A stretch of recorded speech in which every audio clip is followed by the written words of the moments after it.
Welcome back to another live stream, something completely different this time. We're going to be taking a look back at the Xbox 360 and specifically its storefront and just some of the history of the console. And as you can see, I've got a little special background theme for the system as we go through this. I've also got a demo disc to check out, which is like from 2005, so that'll be interesting to check out as well. But basically, as of 2024, as far as I see it, the Xbox 360 will officially be dead because Microsoft will be shutting down the storefront, which means that you will no longer be able to purchase digital content on the 360 as of July 29th, 2024. So that'll mark the official end as far as I'm concerned for the Xbox 360. So I've got a bunch of different game trailers that I can showcase. I've got, like I said, a demo disc to check out, and we can go ahead and Bing some of the storefront. He says, "Whoa, what the fuck is in the lower right-hand corner?" That is my 360 Kinect camera. Yeah, so I have a Kinect camera. But anyway, so let's go over, and also, I mean, you can tell that the yeah, it was very low resolution, Dark Lizard. yeah, that was what would display on your screen, and as you can see, you can give it different commands if you want. But anyway, so yeah, you can tell this has not been updated in a very, very long time, because if you go to the games tab of the 360 dashboard, it's advertising things that you can't even get anymore, like Forza Horizon 2. This has actually been delisted. So if you go ahead and click on it, it just pulls up the demo. Yeah, free demo. So you can't even buy this game anymore, but it's still advertising it on their dashboard, which is pretty funny. Also GTA 5, which their online servers are shut down, but you can still buy these games at least. But yeah, it's just kind of funny though. It just shows that I believe the last update to the system was back in like 2015. But anyway, so let's go to the movie and TV and go to Microsoft Movies and TV.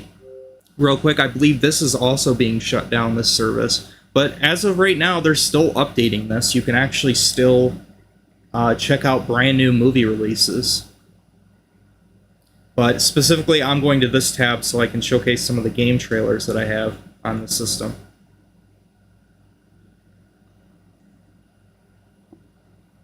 So yeah, there you go. As you can see, it's got new movie releases on here. You can also watch television. I don't even know why. That's something that I really don't understand about the Xbox One. Why did they even bother with the whole TV thing? If you can still, everything you can do on the Xbox One, you could do on here. Very, very strange. But yeah, they made that whole TV push back in 2013, but you could still do it on the 360 as well. But anyway, yeah, so we got some really interesting stuff here. So let's go to My Game Videos. And we got some really old school stuff here. Some of this stuff I've never seen, and some of it I have, but I haven't seen in years. I just never deleted it from my system. I believe some of this is also delisted now as well, so you can't even download it anymore. This one I know is delisted. Forza Motorsport 4 Power TV ad. So where should we start? Let's start with the classic Halo 3 Mythic trailer.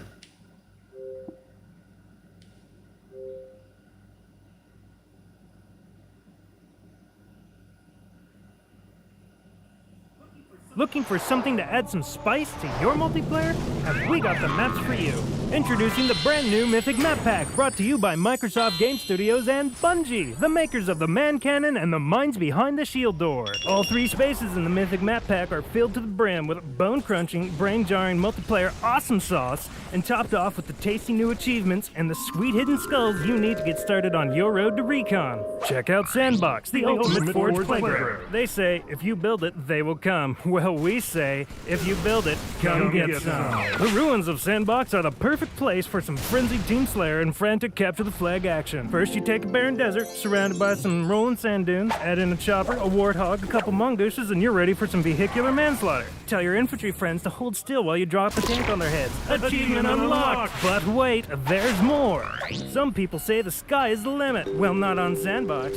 Have a look at the Sky Bubble, a supersized space that begs to be forged. Build your arena high above the dunes where vertigo never felt so good. Before your friends get their bearings, blast them off the edge with a burst of superheated plasma and watch them fall. Take 5! But we're not done yet! If you got the kill balls, step into the crypt.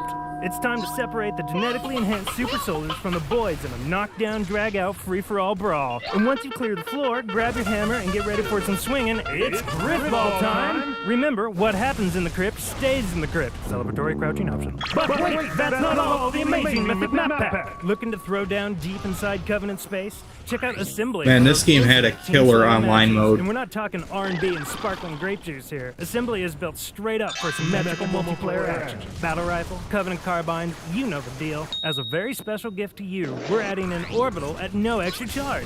With the Mythic Map Pack, you get 3 times the forge space and you'll have 3 times the fun. As an added bonus, with every Mythic Map Pack ordered, we're throwing in a 7. Yeah, Sandbox was a really good map on this game too. There's no shipping and handling fees, and you don't need to send a check or money order. Just head over to the Xbox Live Marketplace on April 9th, 2009, and the Mythic Map Pack can be yours for a one-time payment of 800 Microsoft points. Microsoft points. Remember that? Hero. You've beaten Legendary. Now it's time to put your skills to the test with the Mythic Map Pack. Warning, downloading and playing Halo 3's Mythic Map Pack may result in hours of prolonged fun. Do not use the Mythic Map Pack if you're allergic to discovering hidden skulls or any new achievements or wearing recon armor. If you experience a discomforting or persistent urge to use the Forge to create awesome custom content instead of eating, sleeping, or bathing, do not be alarmed. This is a typical side effect of using the Mythic Map Pack. If for any reason your desire to download and play the Mythic Map Pack is anything less than insatiable, please contact your physician immediately. Oh man, they had dual wielding too. I forgot about relationship that. issues with your life partner. When step 7 is inevitably completed, signifying Bungie's completion of the world domination plan, descent will fly directly into the sun. Courtesy of a giant slingshot. Consider this your one and only warning. Halo 3 and hardware not included with the Mythic Map Pack. Don't make us kick your ass. Wow. That was the Mythic Map Pack trailer for Halo 3 back in 2009. God dang. Microsoft points so you wouldn't have to spend an actual debit card, yeah? Man, that's crazy. Let's check out another classic. This is, I believe, 2007 E3 Games Montage. I think it was 2007.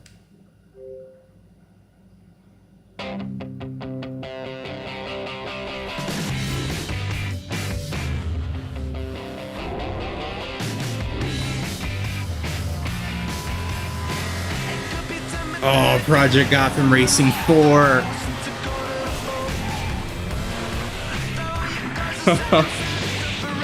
Yeah, you can tell it's early 360 days. Modern Warfare, the original.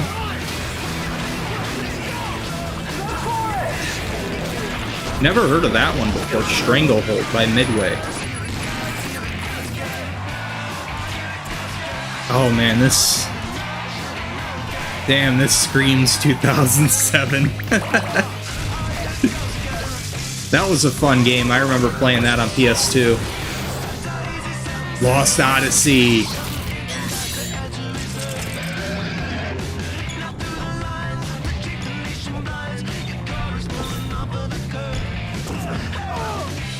Man, their sports games look better back then than they do now.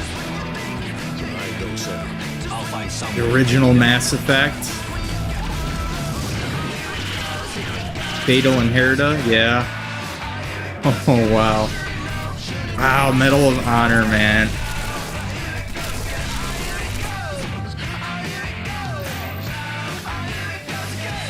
Oof, Tiger Woods. Ace Combat 6. I think I have the 5th one on PS2, actually.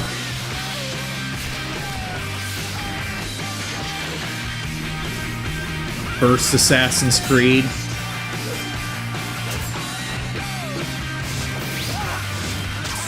I think this was a cross-gen release, wasn't it? Spider-Man Friend or Foe. The Simpsons game. Man, that one's been forgotten about. Oh man, that's early footage for Splinter Cell Conviction. He doesn't even look like that in the final game.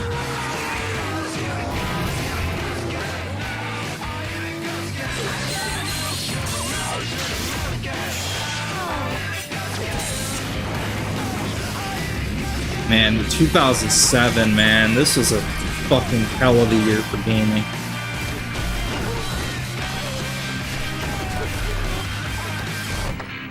Tony Hawk's Proving Ground.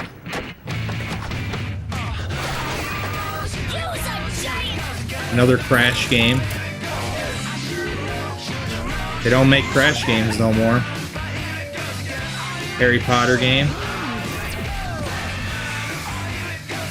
See, this is what I'm talking about, man. We got killer games all the time. It was just non-stop hits back then.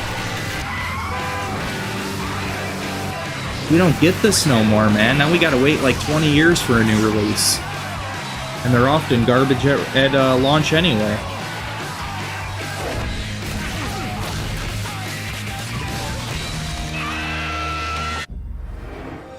Oh, I miss this era, man. I miss it so much. I miss that era so much, man. Assassin's Creed 2 E3 gameplay trailer. Let's check this one out. Give me some tea real quick. I got a drink here.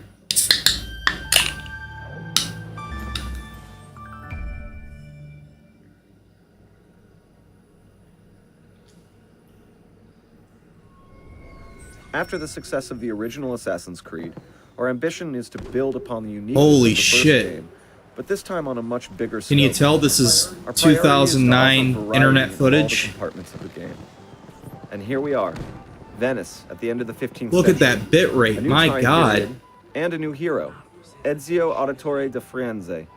And he's on a quest for vengeance, which you'll learn more about as the game progresses. It's you! As you can see here, you can use your environment to assassinate your enemies. You just need to wait for the right moment and finish them off.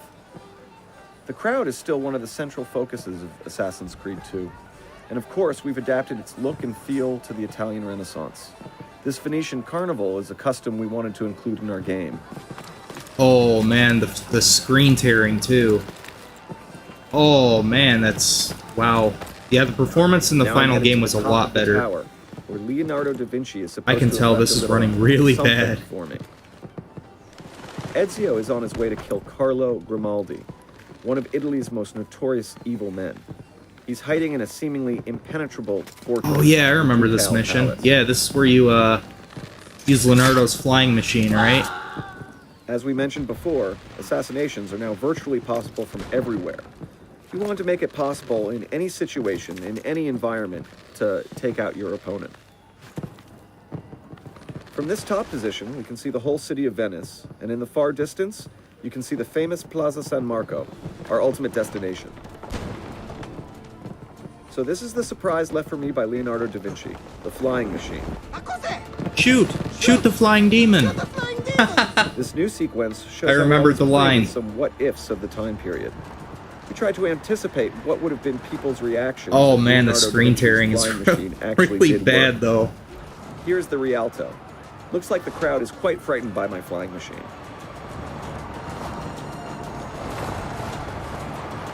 I also am using the hot air from the fires to give me attitude and speed. The fires were lit by my friends, thieves, NPC characters, who helped me plan this infiltration. I liked Assassin's Creed. Yeah, I loved I've almost Assassin's reached my Creed, destination. especially back In then. front of me is the Basilica, and here, the Ducal Palace. It is very well guarded, and that's why I need to use my flying machine to infiltrate the palace and avoid drawing guards' attentions. That thing! Stop it!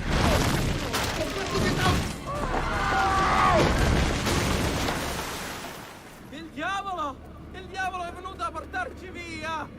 Coward. This is my target in this mission, Carlo Grimaldi, one of the most powerful men in Venice. Really? I know you're here! Dark, you've never played any of the Assassin's Creed games? Yourself. Or are you afraid? Damn, bro. I did a playthrough of the first game already on my old channel. If you want to check that out. Again, we've kept the air assassinations from the first game, but we also have some new ones as well. Ezio has 2 hidden blades now, which makes him twice as lethal. Now let's focus on our target. Yeah, you can tell just by like the way Hiding he's spots are moving no and longer everything that totally this is like safe an in Assassin's Creed 2. early demo. It's not even And some finished. guards You now can have the you can capacity to tell search it's not them. polished. But Ezio also has some new moves to neutralize them. This must have been a few months out before release. Portatemi la sua testa! We've worked a lot on this fight system, again with the objective of adding more variety than the first Assassin's Creed. You have two new types of enemies here. This is the Seeker with his halberd, and next to him, with the axe. Combat looks mostly finished, though. Armored enemy. There's much more variety in weapons as well. There will be more than 30 in the game. New to this game, I can disarm enemies and use their weapons against them. But these demos are always very Let's assassinate our scripted in nature. Like if you try to deviate from where they had it programmed, then it would just crash. Name your price. I make this sacrifice for the greater good. Requiescat in pace.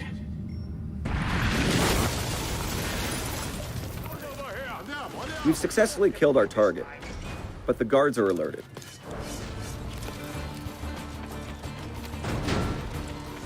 The smoke bomb.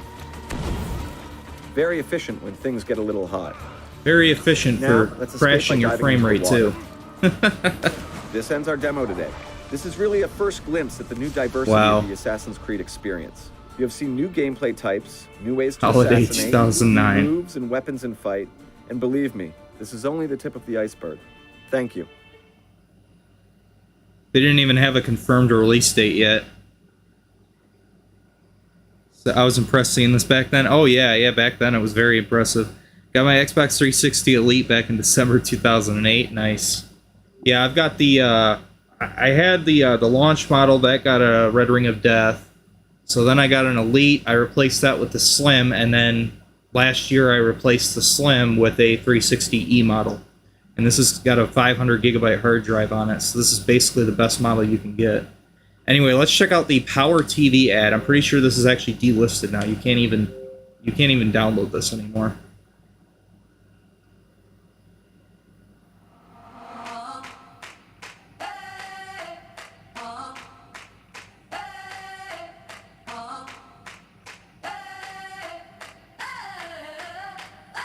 I'm living in that 21st century, doing something mean to it. Do it better than anybody you ever seen. Do it. Screams from the haters, got a nice ring to it. I guess. Hey, what's up, Black Chrome? Good to finally see you on one of my streams, man.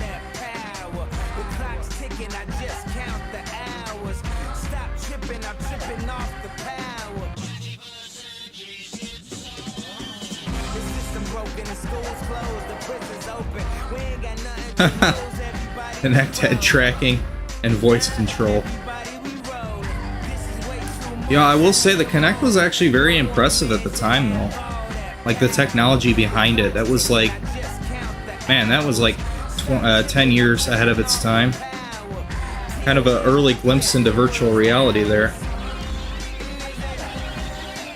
At least part of that technology was you could wave, you could move the change the screen by waving your hand. Just kind of neat.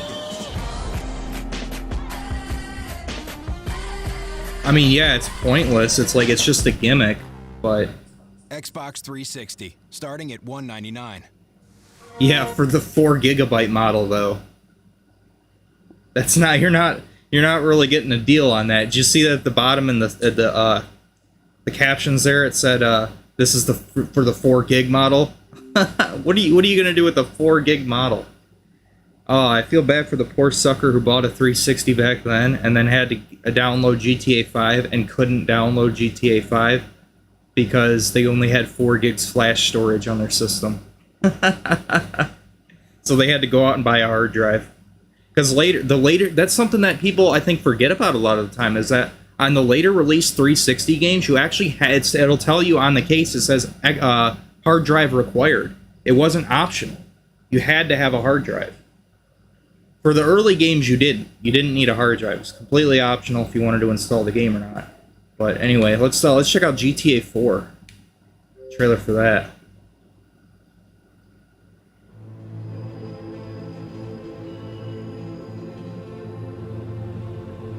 Yeah, because Because the PS3 had a Blu-ray disc. It was a 2-disc set on the 360.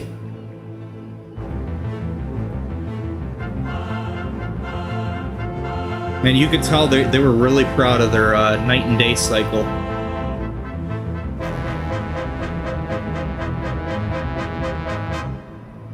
Life is complicated. I killed people, smuggled people, sold people. Perhaps here, things will be different. Yeah, 15 years ago. Man, it's crazy it's been that long. You could tell they were really proud of that Rage engine back then, because that was back when the Rage engine was actually brand new. Yep. They were really proud of their the lighting and everything. You could see how it would change the whole look of the environment. That's not impressive now, but back in 2008, like on the you never saw anything like that in the previous generation. So that was only possible with the power of the 7th generation consoles. Something like that would have not have been possible on the PlayStation 2. Certainly not in that kind of fidelity, with that amount of detail, with the lighting, the way the day and night cycle would work, and all that. It was very impressive. Saints Row 2. Let's check out some of the stuff for here. Got a co-op trailer. Let me check that one out. I think I have all the trailers for this one.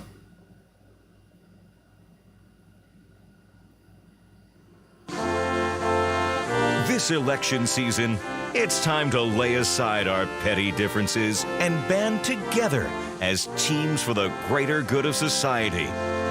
Republicans and Democrats. Rednecks and tree huggers.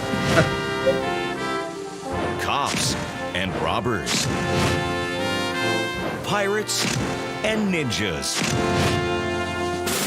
Work together to spring your crews from the pen and come on down to Saints Row for some team-building cooperative gameplay. Bond with old friends in online gaming harmony with full drop-in, drop-out online co-op support and play through the entire single-player campaign with your cohorts. On October 14th, it's time to form a coalition of the willing to take co-op gameplay to all new heights. Saints Row 2. Wow, the old school THQ logo. RIP THQ.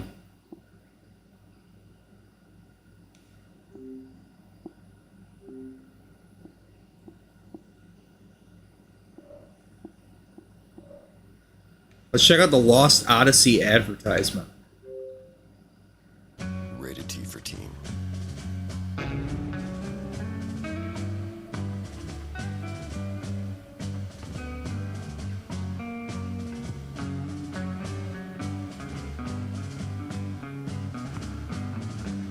One pill makes you larger and one pill makes you small, and the ones that mother gives you don't do anything at all.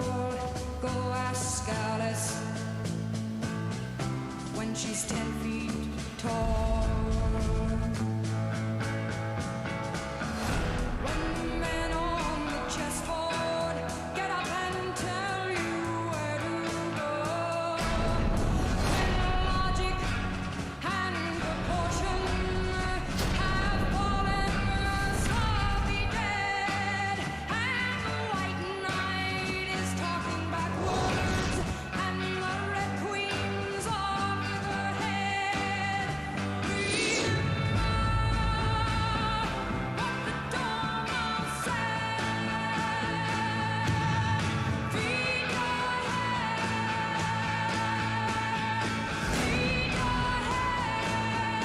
Oh, man. Deserves a re-release in HD remaster fashion. That's actually, it's backwards compatible. I have it on Series S. It runs flawlessly on there. But I need to do a playthrough of this game. You know what's crazy? I never even really got into this game.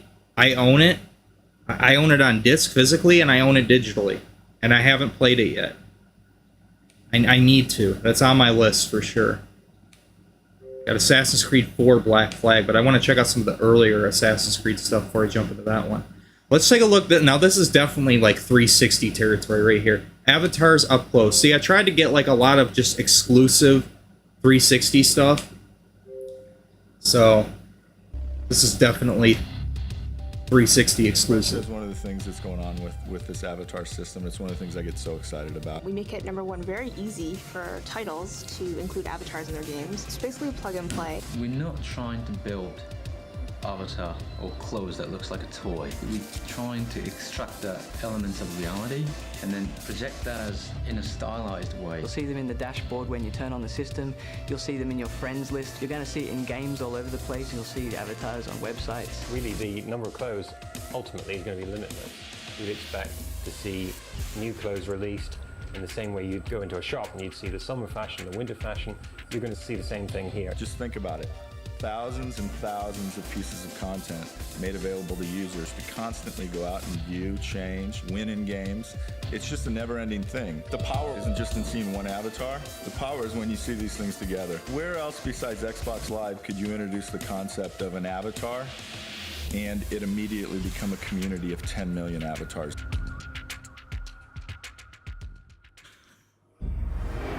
Wow. Chrome says, dude, they do look like toys. The avatars was raw. They copied the Wii Mii's, though. Yeah, you know, this is kind of like an early glimpse into that. What's that stupid... The metaverse. I was trying to think what's that stupid thing that Facebook's trying to push. This is like an early version of the metaverse right there. Oh, you could put yourself in this virtual world. It's like, yeah, but does anybody really want to, though? A controller montage. Let's check this out. This is Xbox at E3. Watch the coolest new game trailers from E3 2010.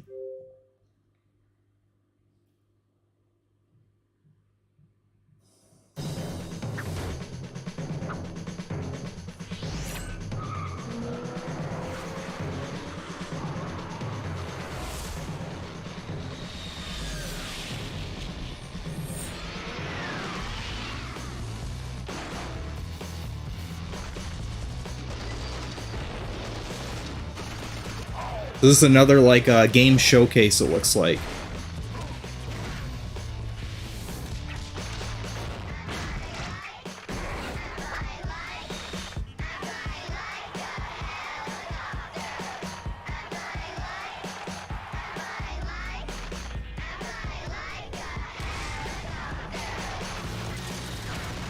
Rage. Nice. Yeah, and actually, 360 was the place to play a lot of these games. They ran and looked better on 360, the majority of the third-party games. But I will be doing something similar to this for PlayStation 3, because there's still a decent amount of stuff on there that's exclusive to it that I can go through. When they inevitably announce that they're going to be shutting it down for good.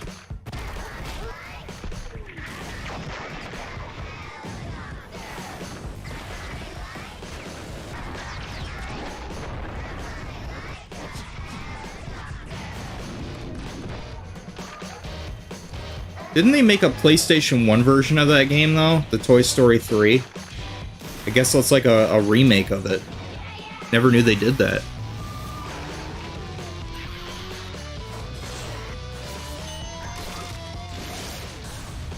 This was like right before Microsoft really started going downhill with Don Mattrick. Don Mattrick, man. Wow, what a piece of shit that guy is.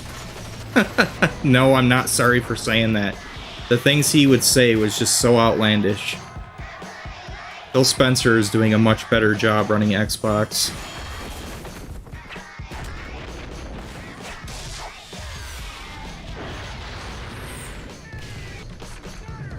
Oh, that was Toy Story 2 that I'm thinking of. That was on the PS1. Okay. Could have swore they had the third one on there, though.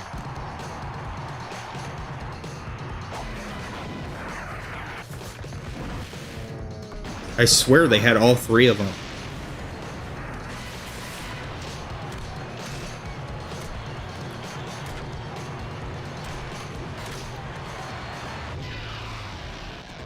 Oh, there's some early footage of Gears of War 3 right there. Just a CG trailer.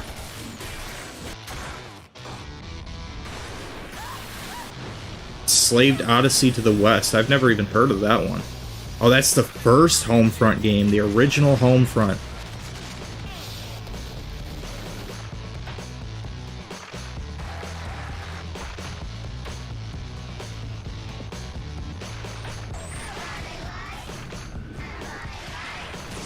Halo Reach. That's one of my favorites right there.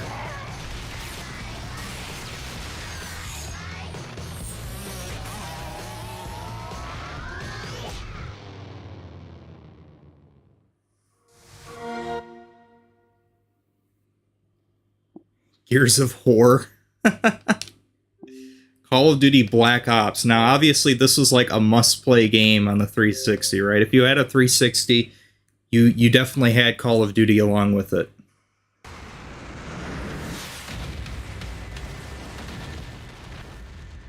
A lie is a lie. Just because they write it down and call it history doesn't make it the truth. We live in a world where seeing is not believing. Where only a few know what really happened. Ready when you are.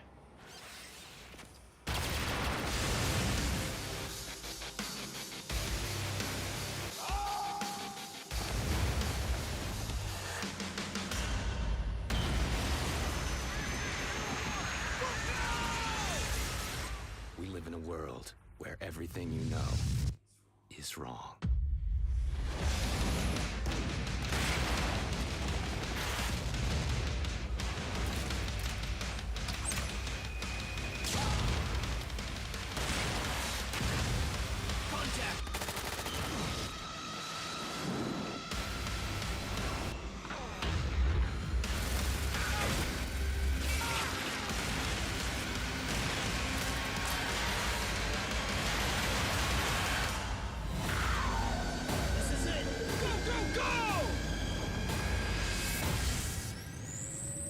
Call of Duty Black Ops 11, 9, 10.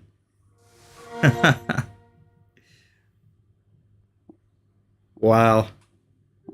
Man, that's some crazy shit.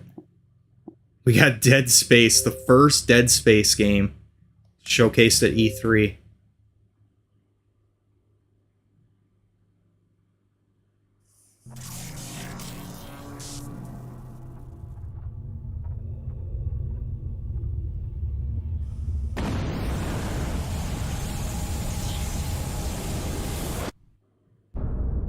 Welcome, Isaac Clarke, to the USG Ishimura.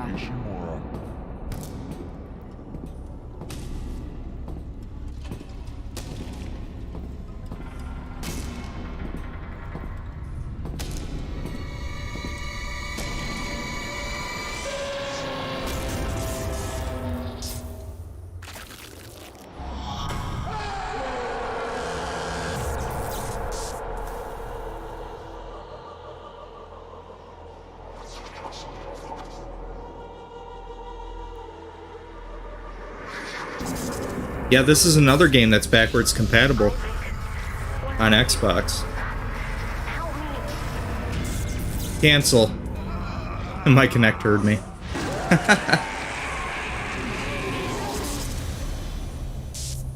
Isaac, it's me. I wish I could talk to you. I'm sorry. I'm sorry about everything.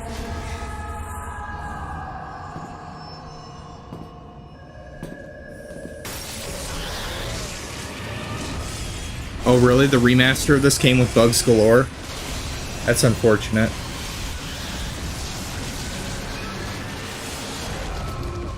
And unfortunately, this came out around the time where LCD TVs were popular, but absolute trash. So, yeah, if you played this on a CRT, like a good CRT TV, that's probably like the way to go for that game back then. But if you played it on like one of the new, at the time, like the newer LCD TVs, it probably was all like gray looking and all washed out. Probably looked like absolute garbage. But you play it now on backwards compatibility on a modern TV, it's going to look quite nice. It's going to be pretty scary. But yeah, those early, man, those early LCDs were not good. Everything just looks so washed out. The Witcher 2, Assassins of Kings. I believe this never came to the PS3, right? For some reason. Came to the PC and the 360, and they had to make quite a lot of sacrifices to get it on 360. You have a 55-inch TCL R646. Nice. I have the same TV size as you. Mine's an LG NanoCell.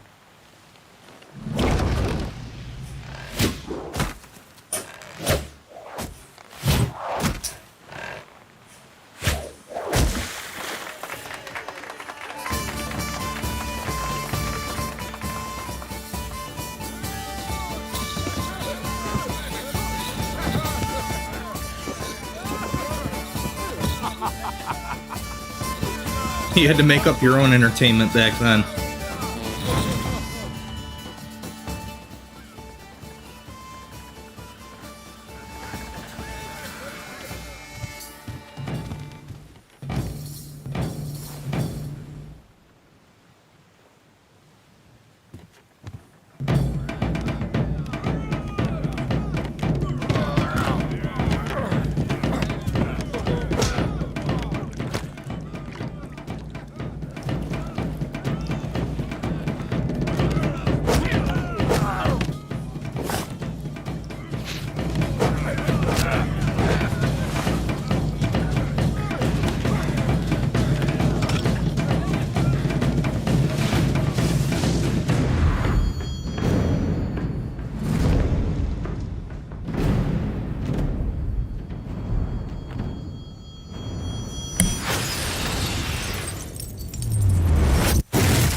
Okay.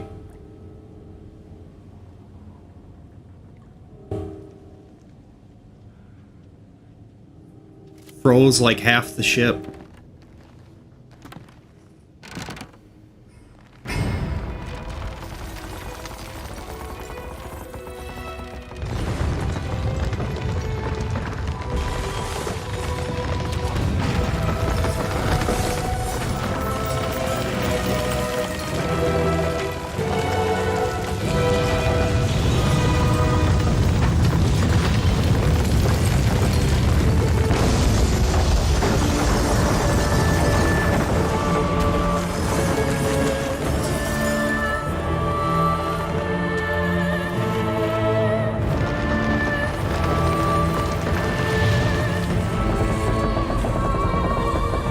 Slow motion dodge.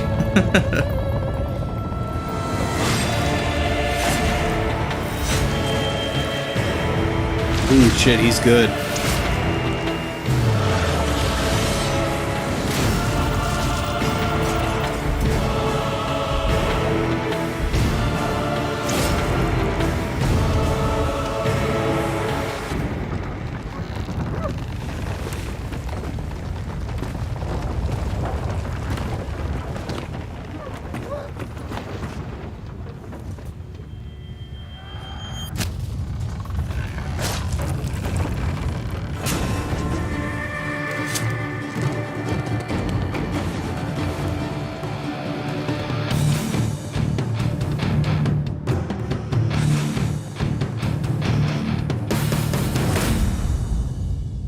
Wow.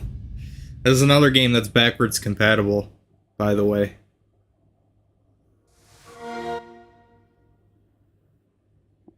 Yeah, same here, Chrome. I didn't get into The Witcher until way late. Yeah. You know what sucks? They don't have the first one on console. Which is very surprising. They never went back and made a port for it. It really sucks. Gameplay series introduction. I think this is for Red Dead Redemption, yeah.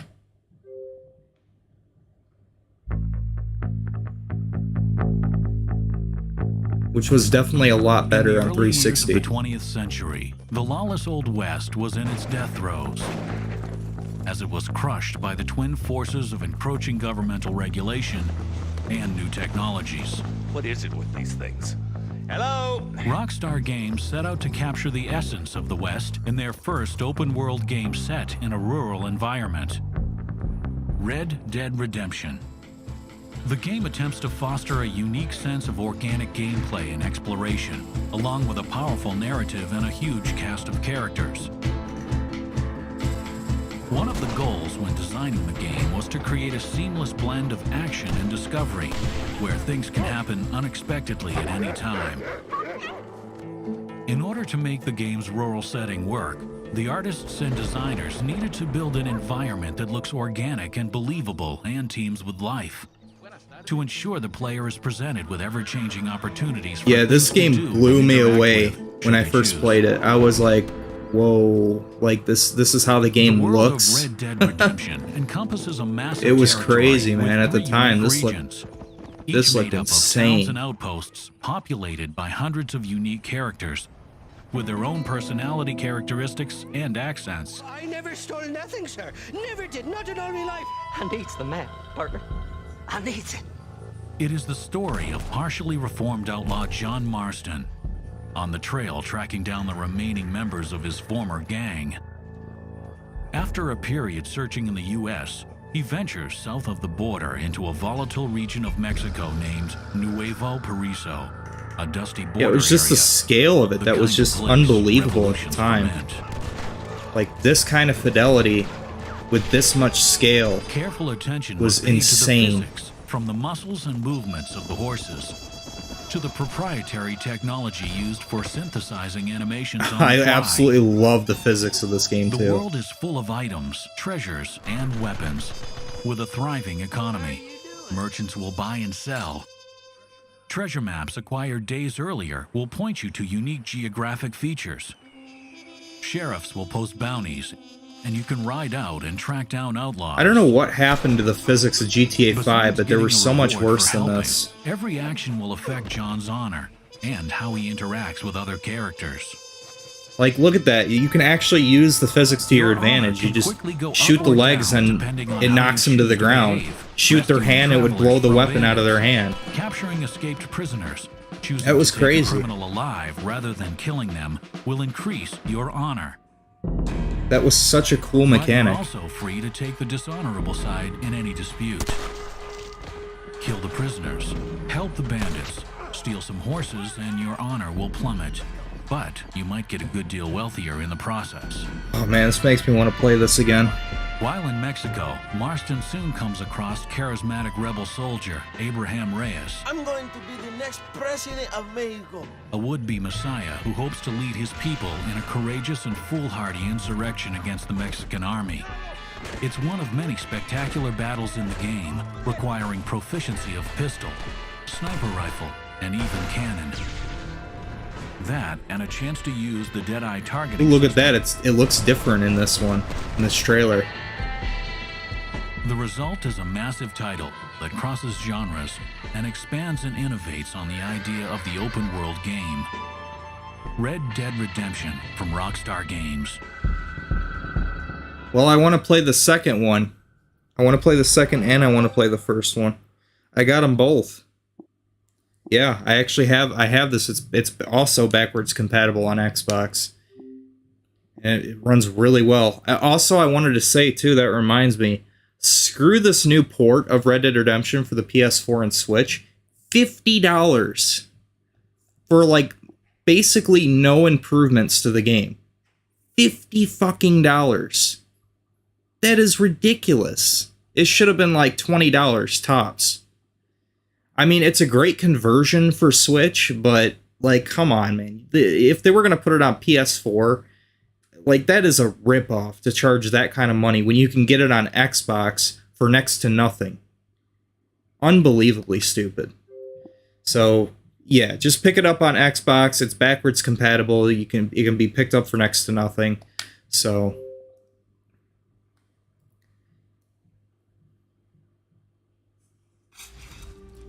Dragon Age.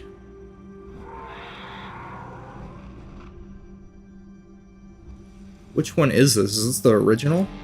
I think it is. For centuries, we have watched and waited. It should have been 20, JR.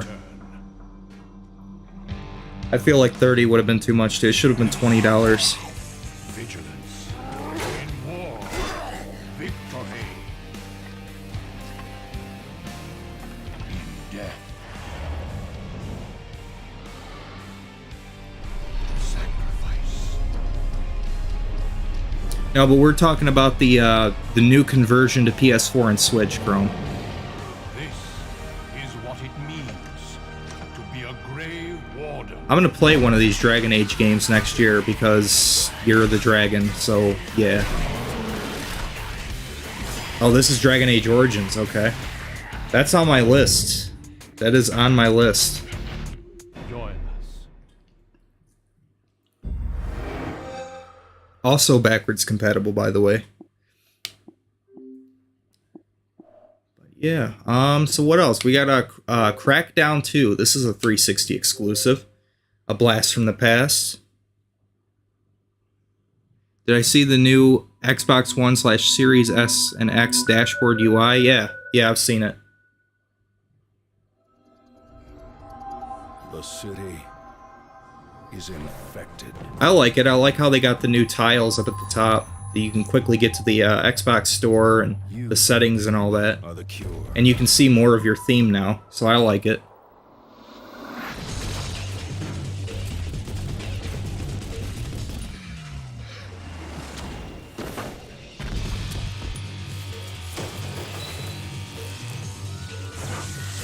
Hey, what's up, Level 1 Online? Great stream idea. I saved a bunch of trailers too on my Xbox. Nice. Yeah, guys, any trailers you want that's on here, I mean, if you see one that's like, oh, that's really cool, download it while you can. They're all free to download. So download them while you can. Neither do you.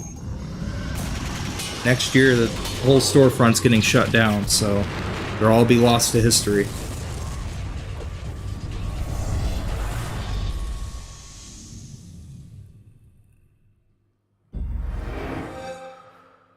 Man, I miss the old school 360 layout like that, man. That was so cool.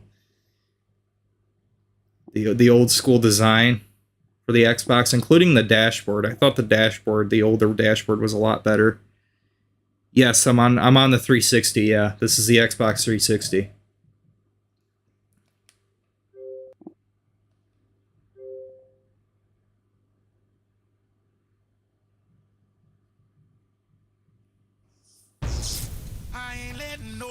Saints Row the Third.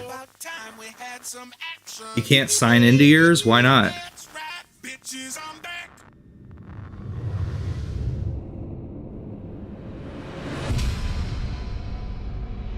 Yeah, me and you played a little bit of this, Dark. I remember that. That was back when I had that throat infection. I barely said anything. We got to get back into that, man. We should do a whole playthrough of this on the hardest difficulty. No cheat codes next time. That'd be a nice challenge.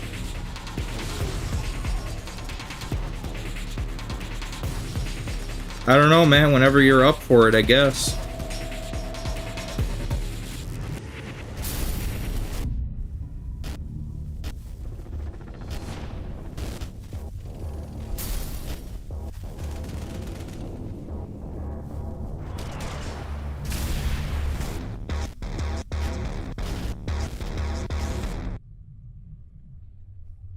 Yeah, it was actual game footage too. Everything you saw in that game you could actually do in there. I like it when they do those actual trailers rather than those stupid CG trailers that don't actually represent the gameplay at all.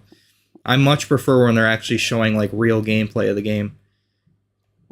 Fallout New Vegas, man, this one was a classic. Here's a teaser trailer.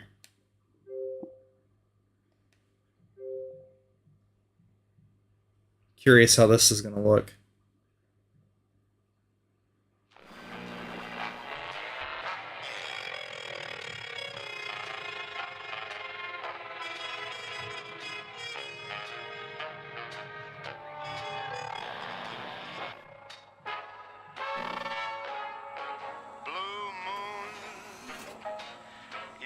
saw me standing alone, without a dream in my heart, without a love of my own.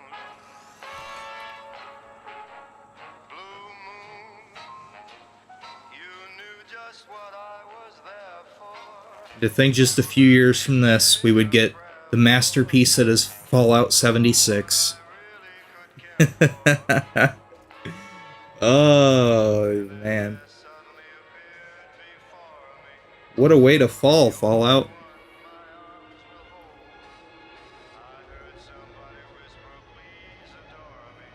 Oof. Man, that game at launch was... Oof. Oh, boy. I mean, you know, Bethesda Studios isn't exactly known for their polished releases, but my god, that was, look up a bug compilation video on YouTube. It's something. It is something. Shit like that is why I did not get a PS4 or an Xbox One until way later on. War never changes. War never changes. Just like Bethesda Studios releases. They always release in a bad state. Some things never change. Fallout fell out, yeah. Fall 2010. So I wonder how Starfield is gonna release in. Now that they're owned by Microsoft, who knows? It might actually, you know, they're not gonna, I don't think they're gonna let it release in like a horrible state. I don't see Microsoft doing that, because this is gonna be like a big release for Xbox, and they've already had Redfall, and we know how that turned out. I don't think Phil Spencer's gonna let that happen again. But we'll see, right? Let's check out Grand Theft Auto 5, because some people forget that this originally released on the Xbox 360 and PlayStation 3. But let's take a look at all the characters' trailers in all of their high-resolution glory. What do you want, Michael? I don't know. I want something that isn't Yeah, this. the new releases of this definitely look a peg above. Wow. I want to be a good dad. Love my family. Live the dream. Give me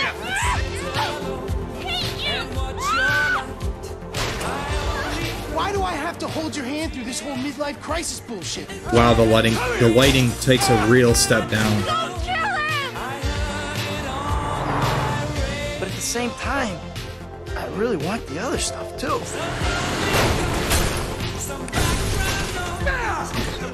And you're plainly addicted to chaos. Well, I'm not sure that's true, Doc.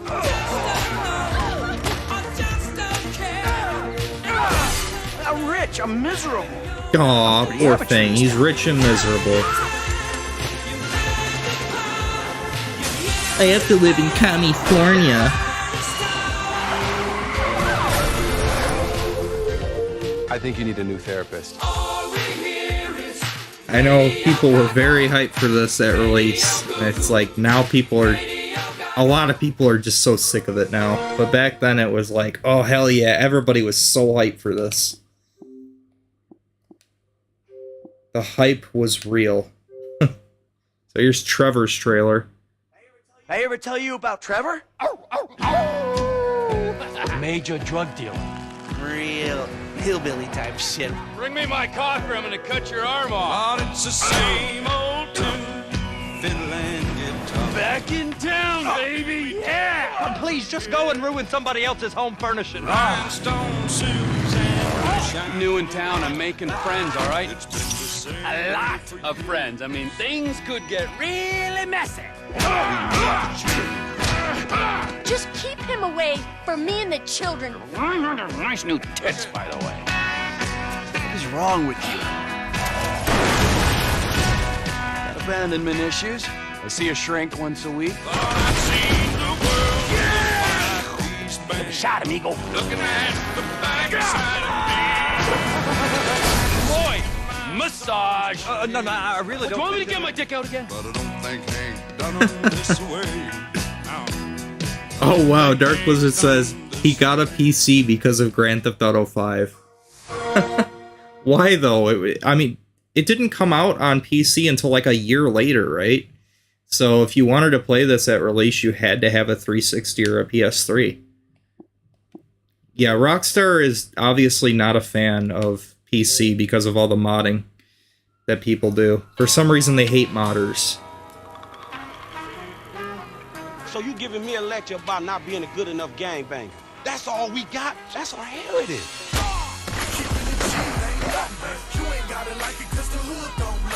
I thought we was trying to get out of this bullshit. You sounding more and more like a snee-eye itch every day. A snee-eye itch every day.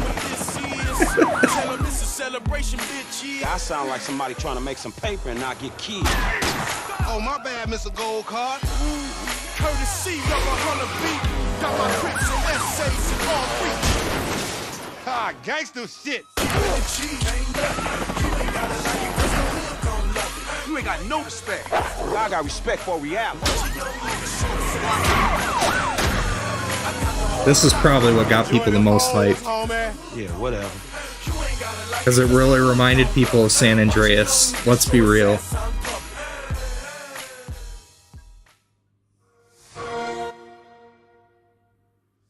Yeah, I think it was 2014 that it got released. It got released on PS4, Xbox One, and PC. I believe it was a year later. Pretty sure it was late 2014. So we checked out Assassin's Creed 2. Let's check out Enter Rome. This is the Assassin's Creed Brotherhood. So this came out in 2010.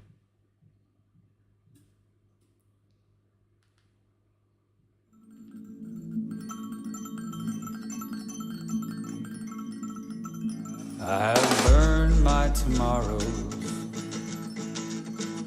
and I stand inside today at the edge of the future. And my dreams Chrome should stream Assassin's Creed. Like the old ones. I know he's played the new ones. He needs to play the old ones. The old ones are the better ones.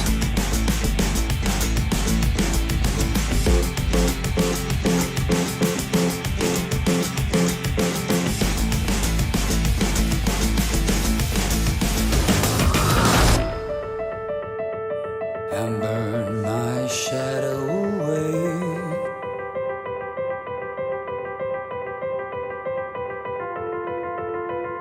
And burn my shadow away.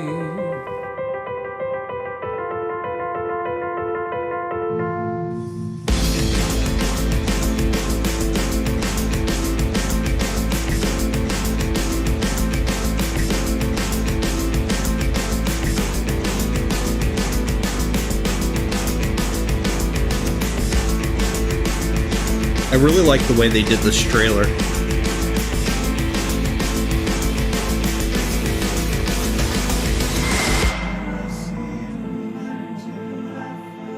Burn my shadow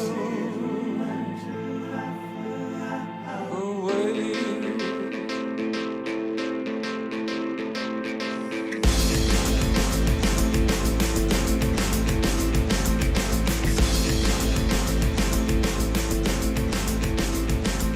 Yeah, that trailer definitely aged a lot better than the Assassin's Creed 2 footage. But yeah, that Assassin's Creed 2 footage, I mean, you could tell that was just a straight rip from internet footage of E3. They just like took the live stream footage of E3 and just like threw it onto the storefront, which was not a great idea. The bitrate was horrible on that video, but it's pretty funny. So BioShock. Check one of these out. Hunting the Big Daddy. I don't know why I have two of these. These are probably like in two different resolutions. I'm guessing one's in HD and one's probably standard definition. Probably.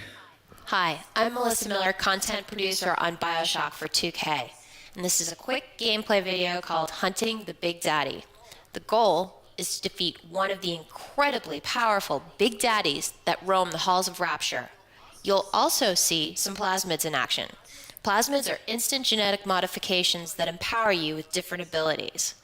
Look for the use of the teleportation plasmid, which will allow me to set up places in the world that I can teleport back to at any time. I'll also manipulate the battle by hitting the Big Daddy with an enraged plasmid, which will make him attack another aggressor instead of Something me. weird is going on with her You'll also get a audio. look at hacking into the security bots and the telekinesis plasmid, which comes in really handy when somebody is throwing grenades at me. Enjoy the footage. Work in progress of those. So this was before the game even officially launched. Like, well before. Yeah, I can already tell this is like one of those scripted demos.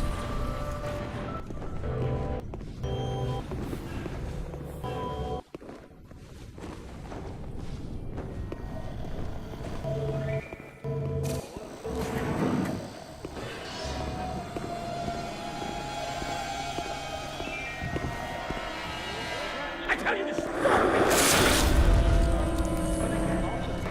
Get away from me.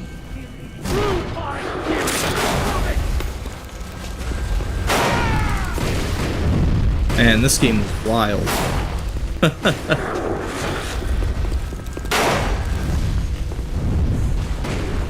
Yeah, well, you had to play all these demos carefully. This probably took them so many tries before it finally worked right for them.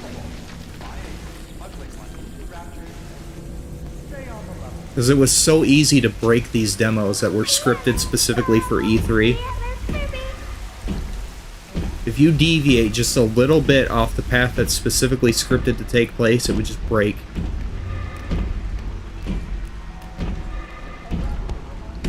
Yeah, I always wonder, like, how many times did they have to go through this before it worked for them?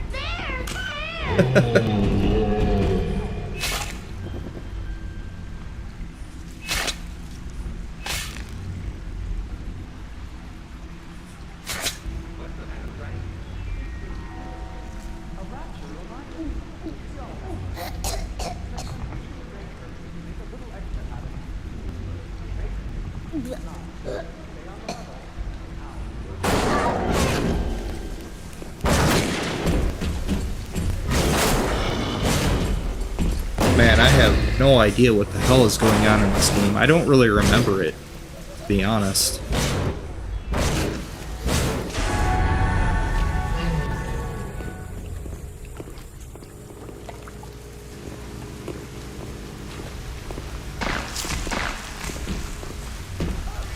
Alright, now he's squeezing a testicle.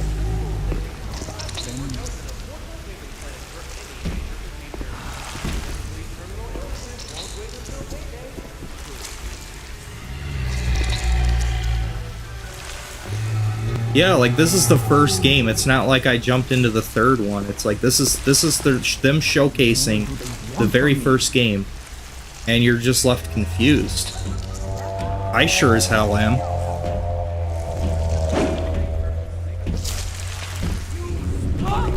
Like, I don't know what the fuck is going on. People are exploding and out of nowhere and then respawning. I don't know what the hell. This guy's squeezing a testicle in his right hand. I don't know what the fuck is going on. There's fireballs all over the place.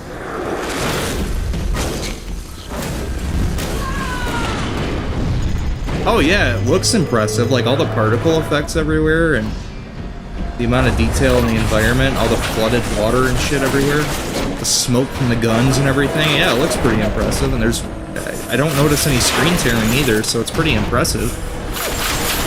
But it doesn't change the fact that I'm incredibly confused. I've never even seen this footage before, so this is the first time I'm even looking at this. Man, I gotta tell you too, it took so long to download these trailers too. It took a lot longer than it should have. Oh, there was some screen tearing there.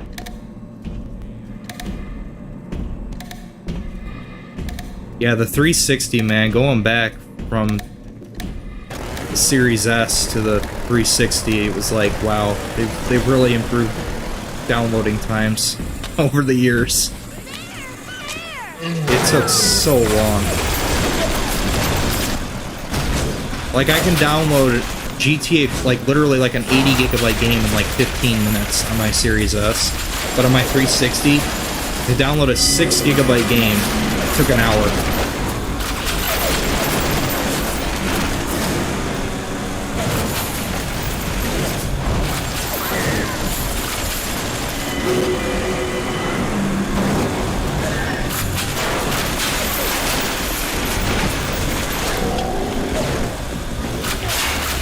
So I don't understand why this big machine dude, why he was okay while that girl was near him, but then suddenly he started shooting at the robot.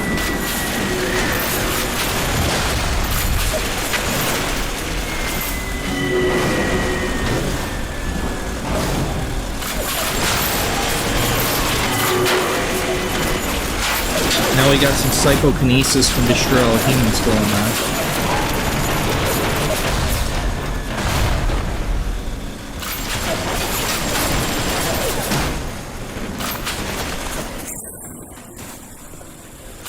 Wow, this is a really long video for this.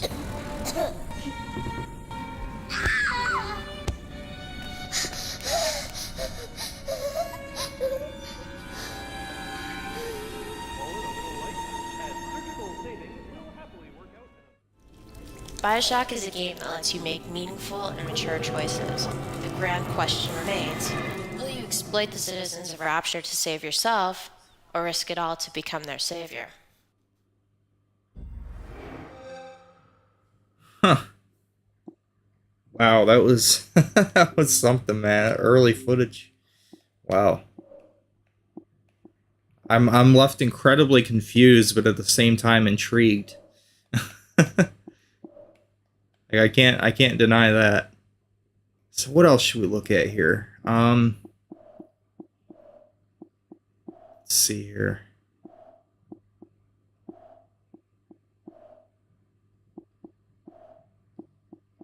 Where's Revelations? Here we go. We checked out 2, Brotherhood. It's only fitting that we check out the other ones. Kind of see the evolution of the trailers.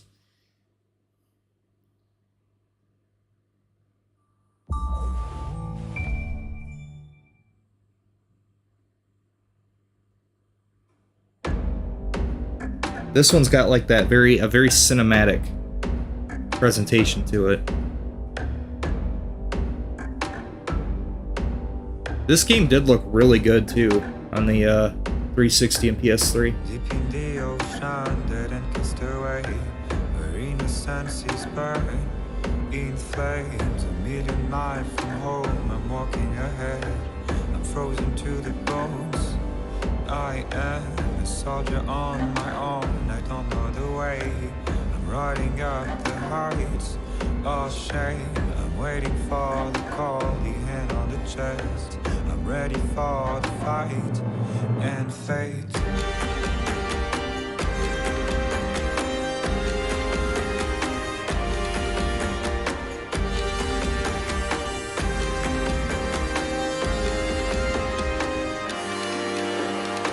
The sound of iron shots stuck in my head. The thunder of the drums dictates the rhythm of the fast, the number of days, the rising of the horns ahead. From the dawn of time to the end of days, I will have to run away. I want to feel the pain and the bitter taste of the blood on my lips again.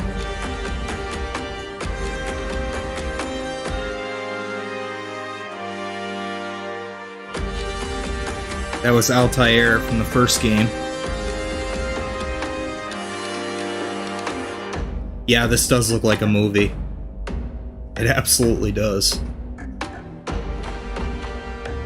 Didn't look quite this good in the actual gameplay, of course, but it did look very impressive for a 7th Gen title. A very mature looking 7th Gen game. The steady burst of snow is burning my hands. I'm frozen to the bones. I am 1,000,000 miles from home. I'm walking away. I can't remind your eyes, your face. Well, I felt like the Brotherhood's trailer was actually representing the game's graphics quite well.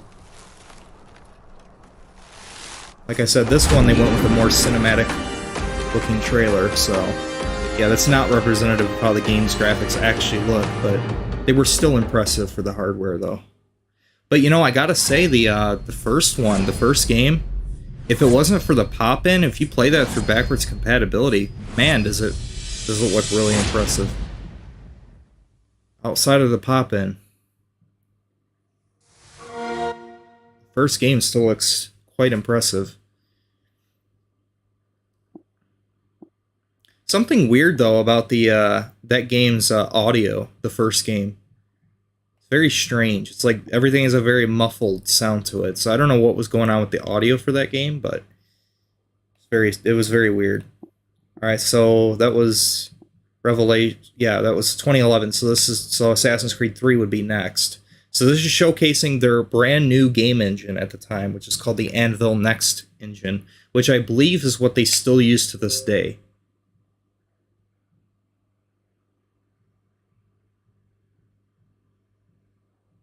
At the heart of Assassin's Creed 3 lies a radically redesigned game engine we call... And this, I think, pushed the systems just a little bit too hard, because the frame rate was horrible on this game originally. Worlds of nearly infinite possibility, transporting you deep inside America, before it was America.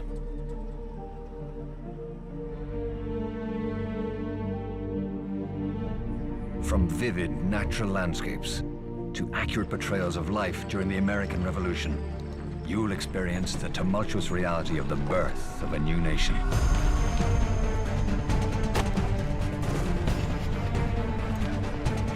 Innovative artificial intelligence will enable you to meet and interact with the diverse characters that made up the early colonies. Yeah, this is very ambitious for the hardware. Due to advancements in the Anvil Next game engine, you'll encounter up to 2,000 non-player characters in a single sequence.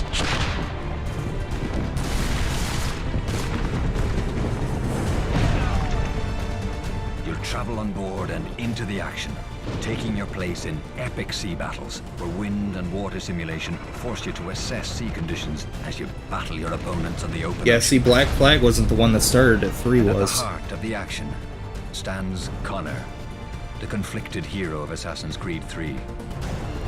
Prepare yourself to battle a physical world rendered in astonishing detail, where dynamic weather systems challenge you with extreme conditions in all 4 seasons. Our most complex and technically advanced assassin to date. As Connor, you'll move through the Assassin's Creed world with remarkable precision and fluidity, enhanced by more than 1,000 new animations for Connor alone, resulting in the most detailed third-person action character. I would say this is a good representation of how the game actually looked, though. Prepare to surprise yourself with entirely new combat maneuvers unique to Assassin's Creed 3. This is definitely better suited for the PS4 and Xbox Connor's One, Native though. American heritage is evident in his unique approach to combat and his choice of traditional weapons such as the bow and tomahawk, giving you new tools with which to hone your abilities as a master assassin. In this world of divided loyalties and uncertain allegiances, you must find your way.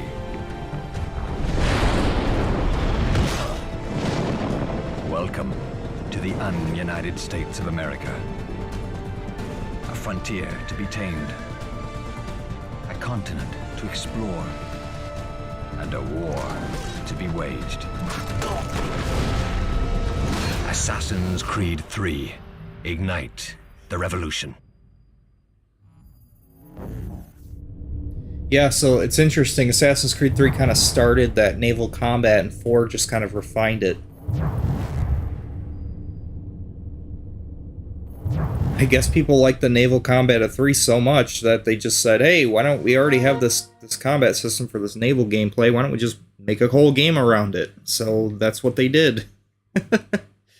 But yeah, I played this on PS4 actually, Assassin's Creed 3, the remaster, and man, I gotta say, it looks really good. Runs in HDR, it's really quite beautiful looking. So if you see it on sale for PS4, yeah, if you want to play it, JR, yeah, it looks and runs really nice on the PS4. So I have it on I think I have it on PS3, and I know I got it on PS4. I probably have it on everything at this point. I've got most of the Assassin's Creed games, I have them across multiple platforms. I have them on PC, 360, PS3, PS4, Xbox One. You know, that's what I do. I just like having access to my library across all my systems. So that's how I build my shit up. But yeah. Anyway, so let's see. They got Assassin's Creed 4 in here too. Yeah, so this is the last one. This was actually a cross-gen release. I've been playing Assassin's Creed 4 on PS4 recently, but I first played it on the 360.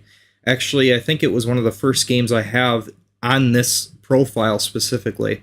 It dates back to, well, when this game was brand new. So, yeah, pretty cool. So we got a heist trailer and the open world. So let's check out the heist trailer first.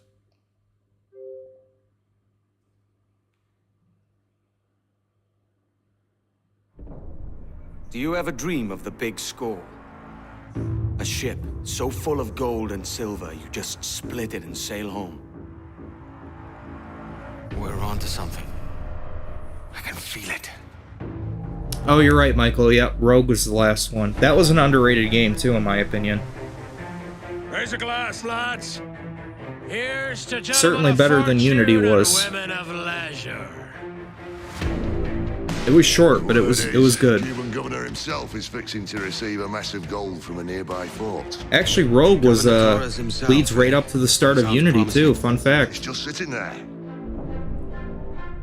itching to be took. We'll raise this town to its foundation and kill each and every bloody pirate. This will be your fate if you fail to cooperate. We'll need a plan. When we take this treasure, we'll be set for life. All of us. Caution's nothing without charisma. If a man plays the fool, then it's only fools he'll persuade, but appear to be the devil. And all men will submit. Oh, you're a hard heart that should be softer. Or soft in parts that should be hard. You'd like to know my secrets, would you? Chase those bastards down. I'll murder the man who sculled my ship. Burn, you bastards!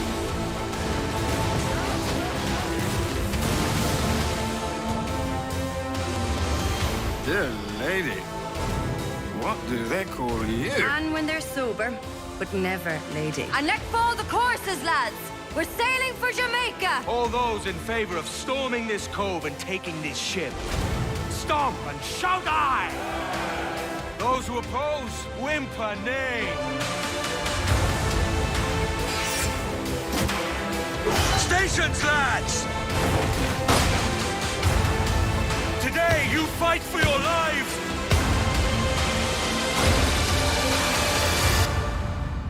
We fly no colors out here, but praise the lack of them.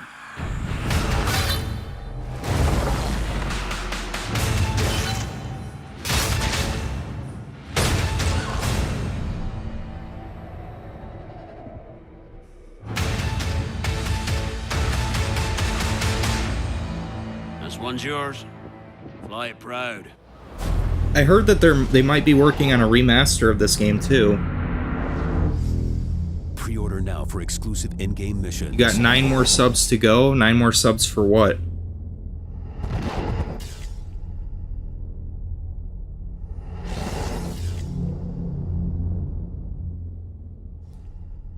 Yeah, you know, at first I was kind of thinking, like, you know, the graphics, a lot of people think, like, oh, the graphics between the PS4, the early PS4 games and the end of them haven't really changed much. But let me tell you, I played Assassin's Creed 4, I've been playing through that, and I also recently played through Stray, which is a fairly new release, also an indie title, right? And man, I gotta say, like, Stray just looks leaps and bounds ahead of Assassin's Creed 4. And it's like, this game had a massive budget, and then Stray has like a really small budget, but right? But it's like, it does show like the leaps that technology has taken software-wise, even though it's the same hardware, it just looks so much better. It's like, wow, this is remarkable how much further they've come in technology over the years. Really ended up utilizing the hardware. My name is Sylvain Trottier, Associate Producer on Assassin's Creed 4 Black Flag. Today, we're going to give you a closer look at the technical advancements behind the most immersive Assassin's Creed yet.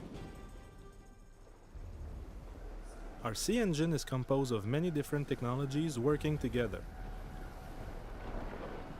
We use physically based equations to simulate the movement and realistic behavior of the waves.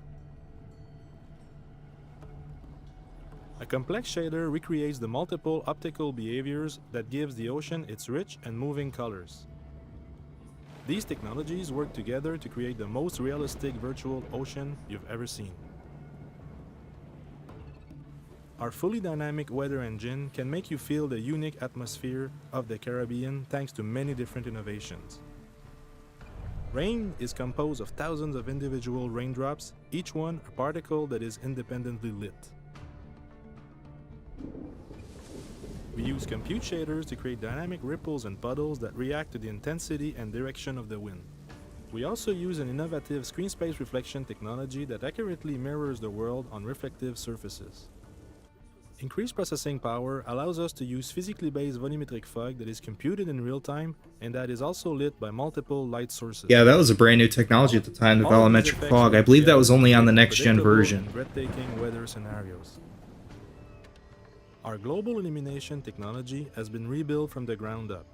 The light now bounces around the scene, its color changing based on the properties of the reflecting materials. During production, we are able to bake thousands of light probes in a few minutes using the power of modern GPUs. This cutting-edge lighting technology adds realism and immersion to every scene in AC4 Black Flag. Another genuine breakthrough is our dynamic boarding system. The Anvil Next engine can now take two separate animated objects, in this case two ships, and build a unique dynamic nav mesh with them. This nav mesh transforms the ships from objects to a 3D map that can be navigated by the player and NPCs. This tech made it possible for us to create a completely seamless and fluid gameplay experience. Having more power also means having much more foliage and vegetation on screen. 3D foliage tech allows us to create rich natural settings with thousands of plants. We made the foliage fully dynamic so that it accurately reacts to the weather and the player interaction. This tech not only improves immersion, but also the stealth gameplay, as you can now see where you are hiding simply from the movement of the leaves. These are just a few examples of what makes our Caribbean open world so captivating and lifelike. We can't wait for you to experience it when Assassin's Creed 4 Black Flag launches this fall. So you can tell they were kind of trying to push you into the direction of next-gen hardware at this point.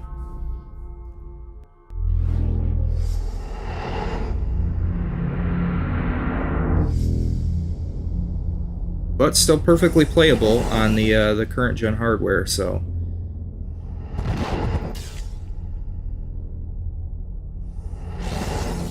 Pre-order now for exclusive in-game missions.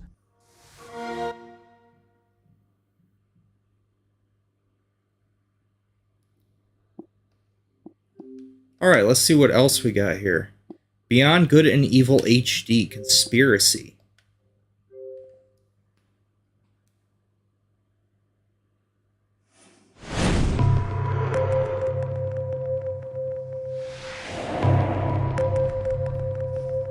Loyal Hyrians.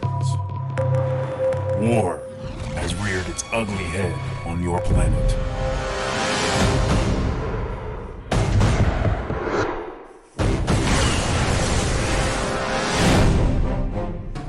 The Iris Network is fighting against a threat no one knows exists. If nothing is done, the entire population will be destroyed.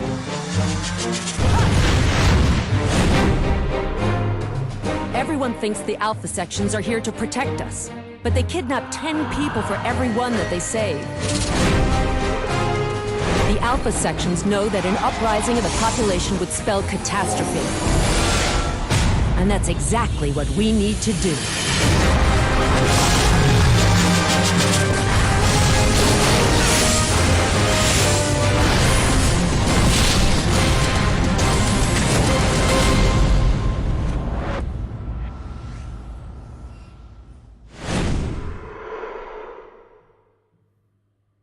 Coming to Xbox Live Arcade. Yeah, so that clearly has like 6th gen roots, but it's just, this was like the start of the HD era, like where they just took a bunch of old games and kind of added some anti-aliasing and increased the resolution and said, oh, this is the HD release of the game. So that's pretty much all they did. But Bionic Commando Gamers Day trailer. I've never seen this one before.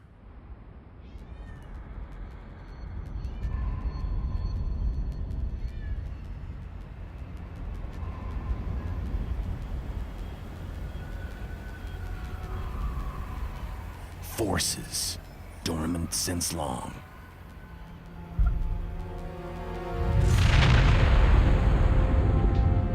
Awakening once again.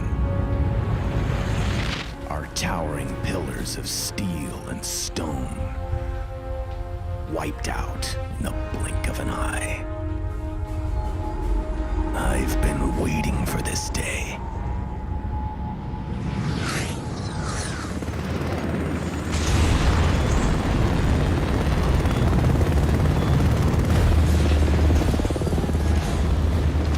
Beachhead established.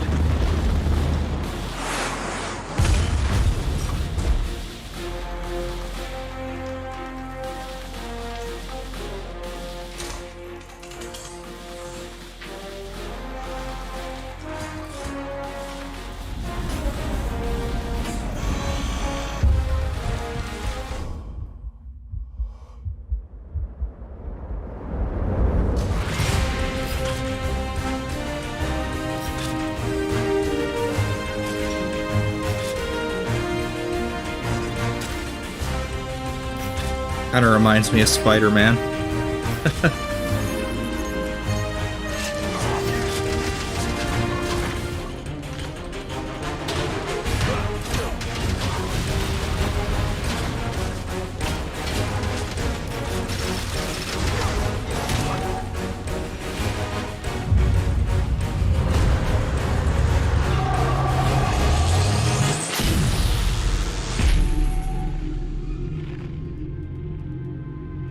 Bionic Commando. Finally.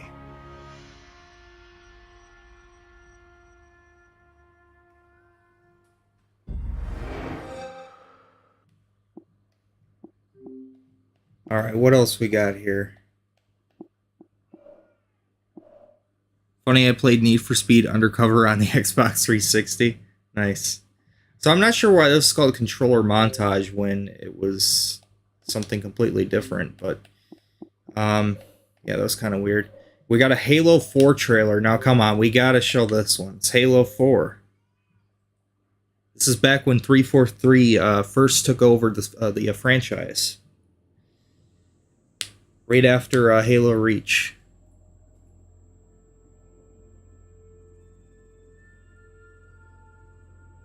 Personally, I feel like Halo Reach should have been the end of the franchise. I think that would have been a great send-off title for the franchise, but nope, it made too much money, so Microsoft said, nope, we're just going to have another studio make it now.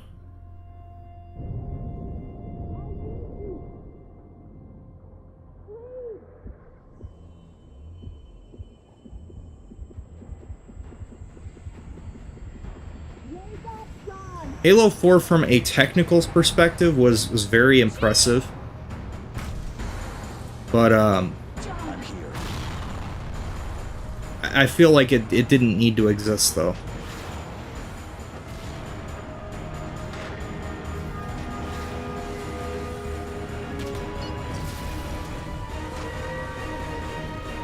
Also, none of this was in the game, by the way. This is not how it goes.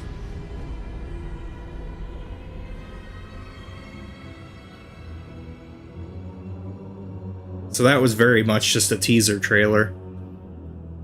Holiday 2012. Yeah, it shouldn't be surprising that it was nothing more than a teaser, though, because it's dated 2011. This was at E3 2011, so way before the game was out. So, yeah, let's check out one of the Medal of Honors. Leave a Message trailer. Yeah, rip to the Medal of Honor franchise, huh?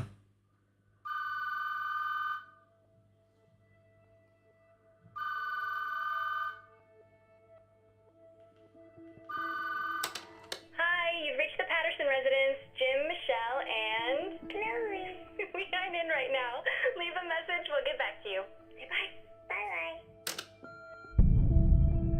Hey, honey, it's me. Sorry I missed you. I don't even know what time it is there. Anyway, I just wanted to let you know everything's fine. Hey, tell Chloe good luck at her soccer game. And get Terry's kid to clean out those gutters. I don't want you up on that old ladder.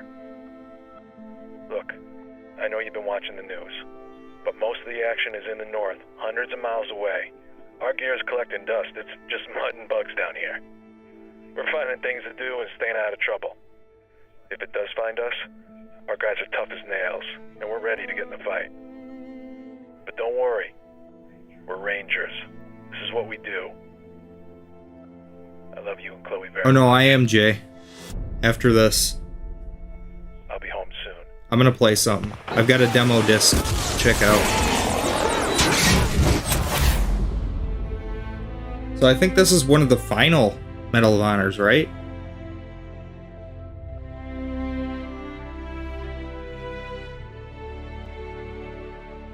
Basically a beta for Battlefield.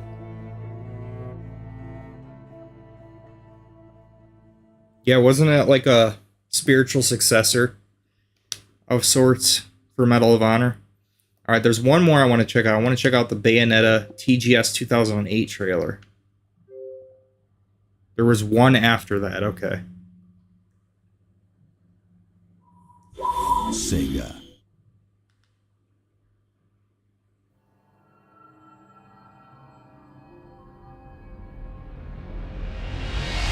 You want to touch me? Come on.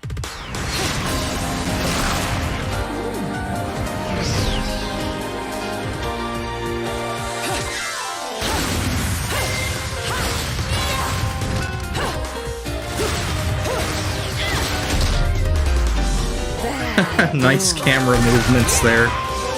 Okay, Sega, I see what you're going for. Corn dogs. Let's dance, boys. Sonic 06. Oh no! Connect, you bastard. Cancel. Xbox, go home. You're drunk.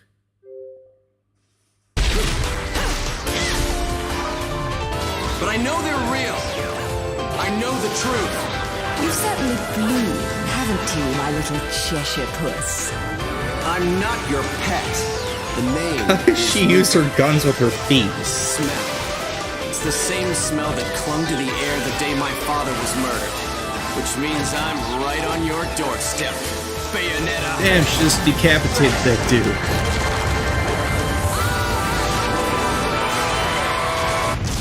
Yes, her clothes can transform into a tornado dragon type thing. What the fuck? Why do I have the Kinect plugged in anyway? Because it's part of the 360's legacy. Come on.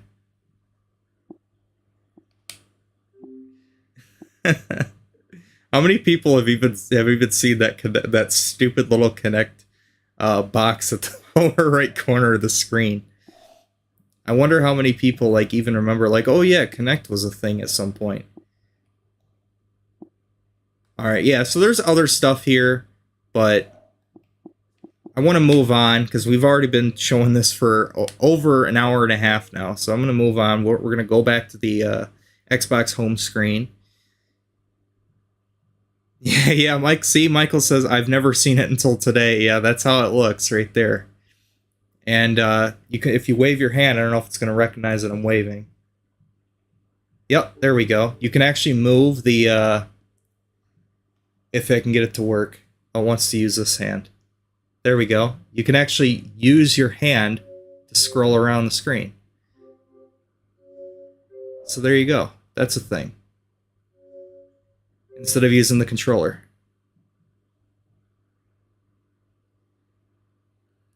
Which was very, very cool at the time. Completely pointless, because you're better off using a controller. But yeah. So here's a demo disc from 2005. And it does have some games on it.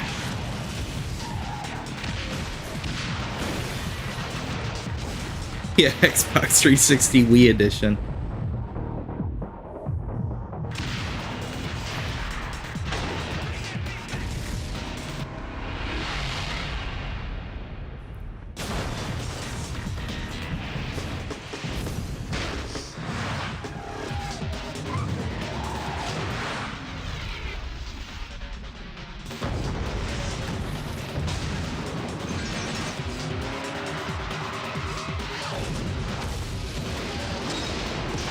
Why don't they have this displayed at full screen?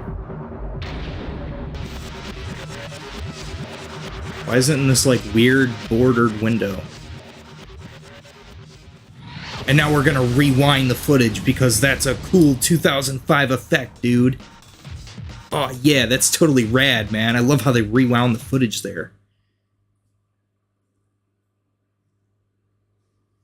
Okay, I don't know why the menu is like this, but holy shit. Oh, look at that, OXM points. That was a thing at some point. Yeah, so you got the playable demos on here. You got full auto. You can display that again. Video showcase. So you got the trailers for it. Prey.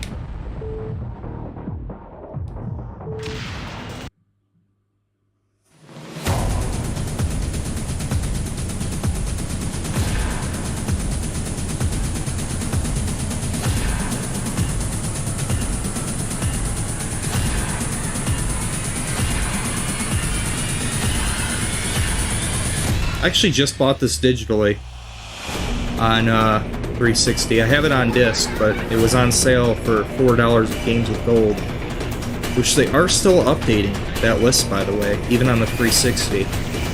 So this is currently on there. You can pick it up for $4 digitally.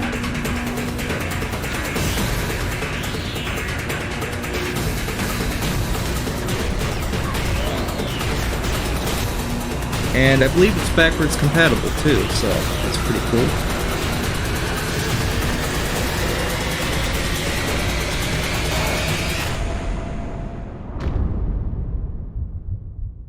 Earth's savior doesn't want the job. I'm not sure why the aspect ratio is the way it is. It's very strange. We have an advertisement for Progressive Insurance from 2005.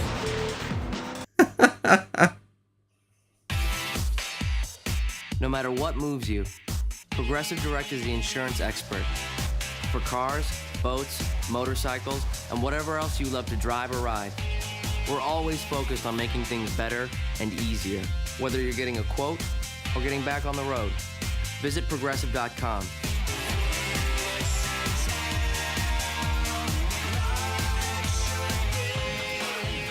Think easier. Think Progressive. Wow. Thanks, Progressive. Okay, yeah, that was a commercial break. That was my advertisement. I had to put an ad. I need the ad revenue. Come on, man. I better get compensation, Progressive. I need my 25 cents. I can't live without it. This awesome sampler features 12 voice polyphony and 29 unique effects, including a DJ. What the fuck is this? Roland SP404. I have no idea what the hell this is. Some kind of DJ booth setup or something? Introducing the all-new Roland SP404 sampler. The front panel has an all-new aluminum skin top panel with 12 percussive pads for playing, with a new pulsing blue light, which actually pulses in sync with the current sequence. The SP404 also has 12 voice polyphony, 5 minutes of CD quality sample time out of the box. Wow, this is probably like incredibly hilarious to DJs now. Plus 24 multi-effects, 3 real-time control knobs. Yeah, why would you need this? Nowadays, you could just download a free app on your smartphone and get the same effect. Quick to make beats and phrases. Let's take a quick look on how easy it is to see the pattern on the all-new SP404. I guarantee this product did not age well at all. Samples that we want to use. Whoa, look, if you press a button, the thing lights up. Whoa. Record and choose a pad to assign the pattern. Look, you can record your voice on this thing. Holy fucking shit. Hit record.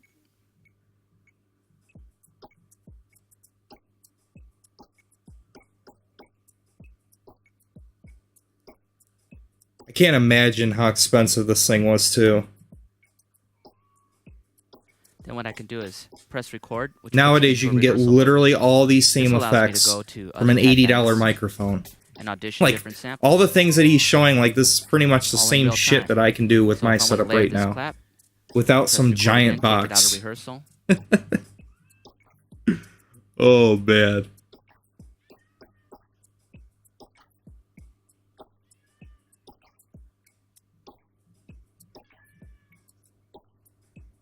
So now that I'm done, press stop. press pad bank 1 here where it's flashing. I want compensation There's my for pattern. having this advertisement break.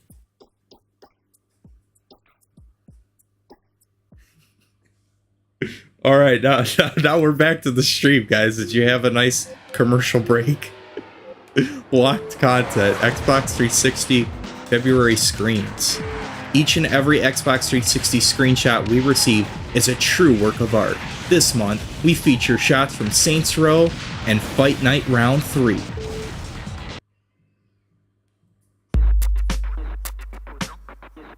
So here's early screenshots of some of the, like, really early Xbox 360 games.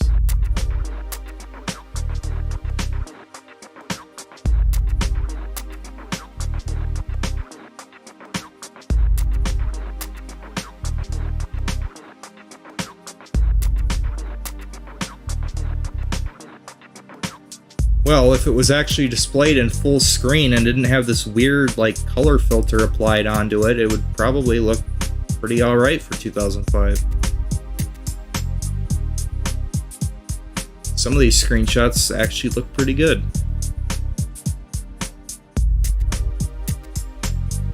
But man, you can tell this is really, like, only probably using, like, maybe 15 to 20% of the 360's overall power.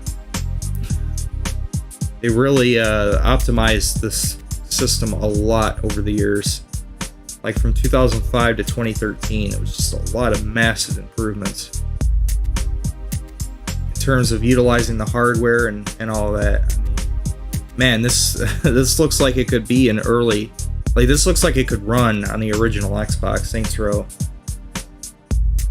just at a lower resolution.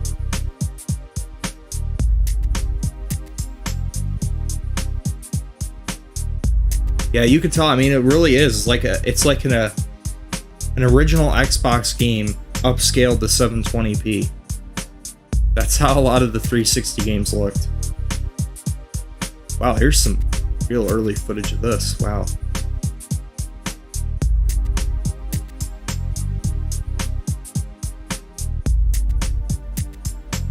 What is this game? This is not Saints Row. I don't know what this is. Is this Test Drive Unlimited? It kind of looks like Test Drive Unlimited.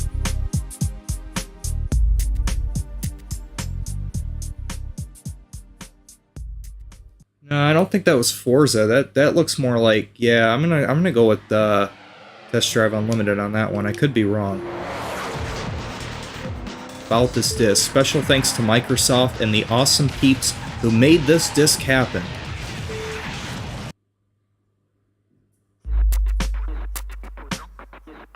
It would fit the timeline. Okay, so that's when this game disc came out, February 2006.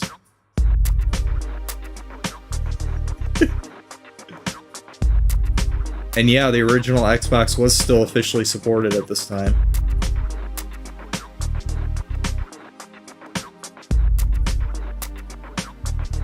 Super edgy, super 2000, you know, mid 2000s.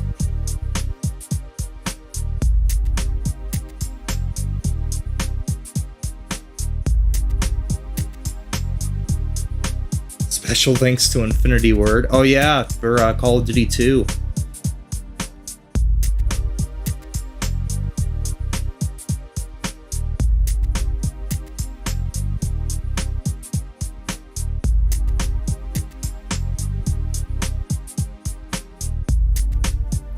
Could have been Forza Motorsport 2. Yeah, but it looked more open.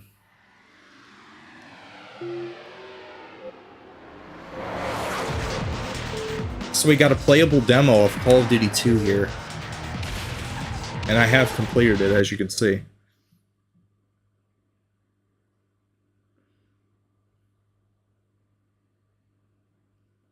So here we go. This is a playable demo of Call of Duty 2.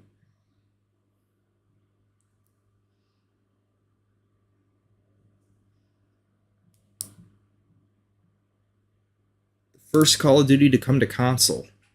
Pre-release demo.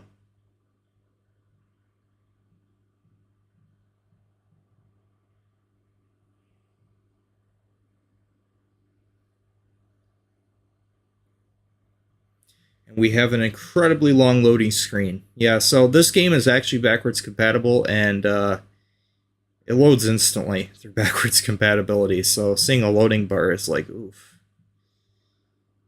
And it actually runs really, really good on the newer consoles.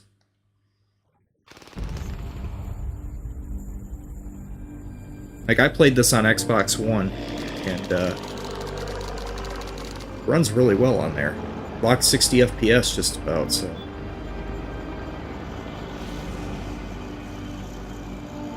So I'm in complete control right now.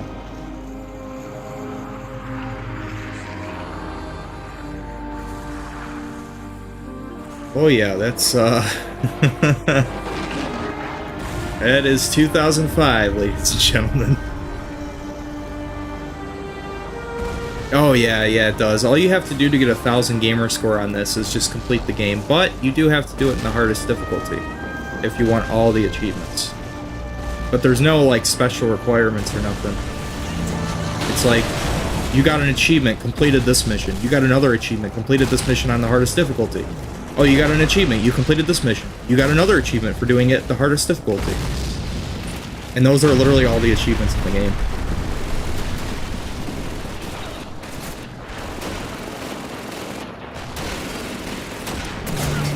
I played some Avatar game, and within 3 minutes of playing it, I got 1,000 gamer score. Which should tell you that gamer score means absolutely jack fucking shit in terms of your actual skill level. Like, without even trying, I completed the games, all the game's achievements, without even completing the fucking tutorial. So, yeah. I like how at the upper right corner of the screen it's constantly reminding you that this is a pre-release demo. I don't know why I'm being so careful. This is probably like a normal difficulty. I'm playing this like I'm playing Call of Duty 3, because by now I already would have been dead. I'm doing a playthrough of Call of Duty 3, and I'm playing it on Veteran, and you die in like 2 hits. Not on here, but I'm being super careful because I'm in the Call of Duty 3 mindset right now. Call of Duty 3 looks leagues beyond this, though. Holy shit.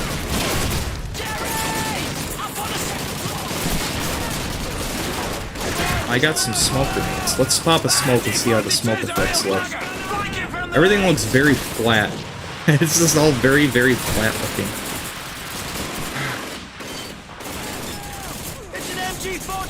Oh man, that really tanks the frame rate.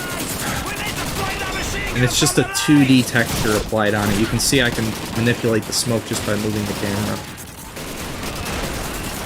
Yeah. And it really dropped the frame rate. That's great.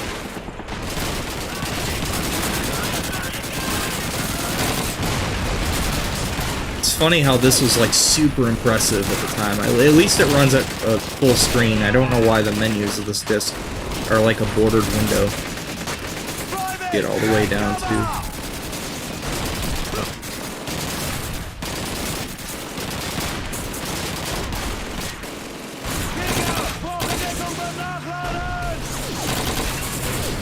Can I throw the grenade back? No, I don't think I can.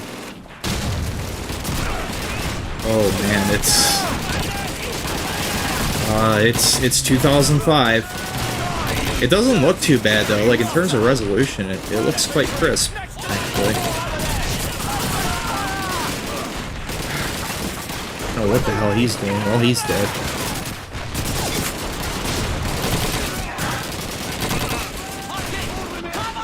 It's kind of funny, this is like probably super impressive at the time though. One of the Burn LMG.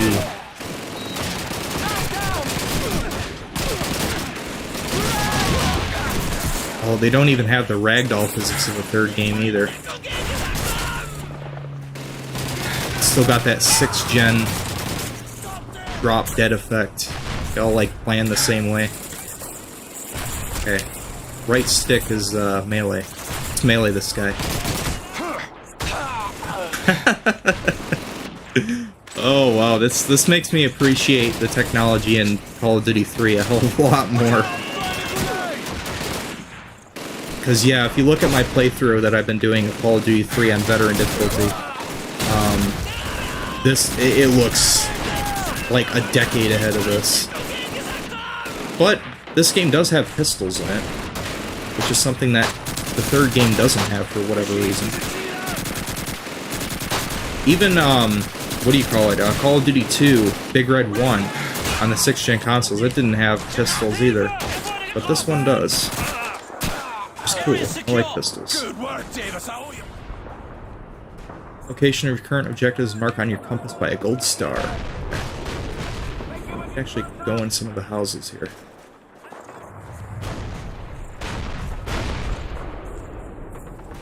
Oh wow, look at that. I can pop in and out the lighting here.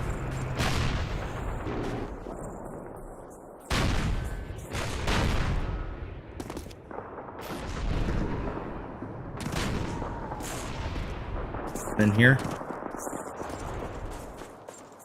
Yeah, when there's nothing happening, the frame rate is really solid though.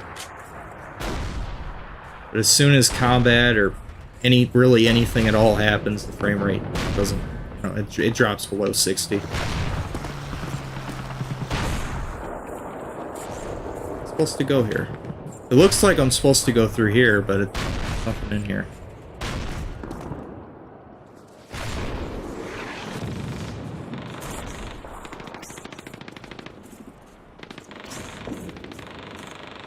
Maybe down here. It's a dead end.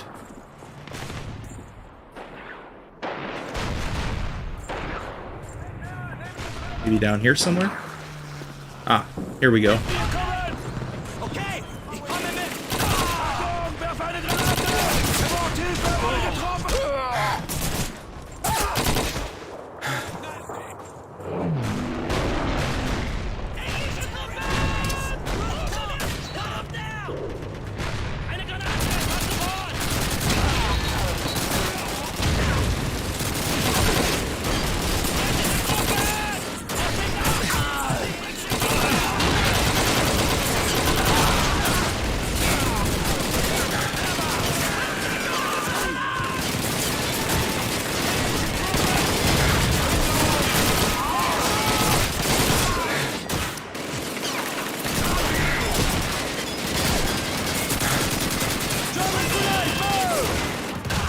Ooh, that was a good grenade there. Got 3 of them.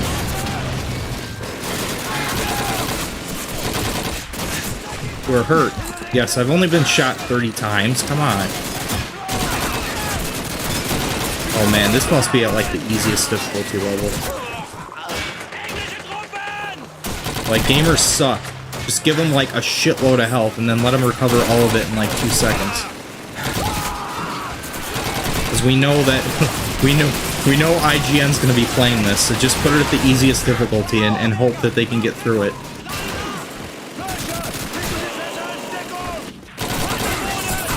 I can't do it, it's too hard. The game's too hard. I can imagine some of them holding the controller backwards. I couldn't figure out the controls. The hardware's too complicated. I'm going back to my original Xbox.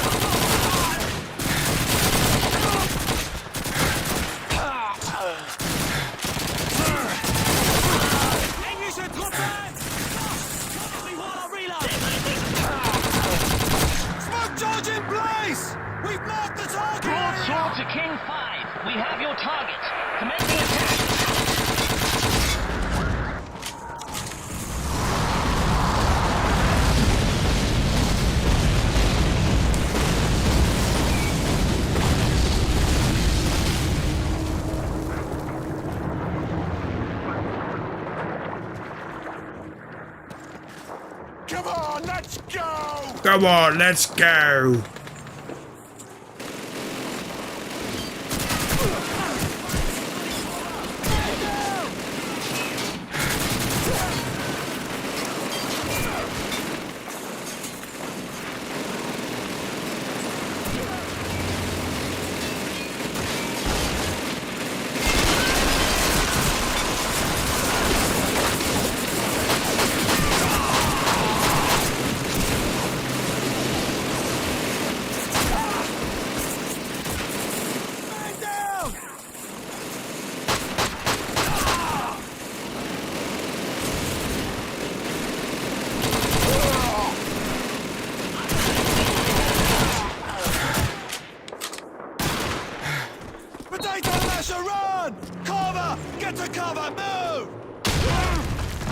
Wow.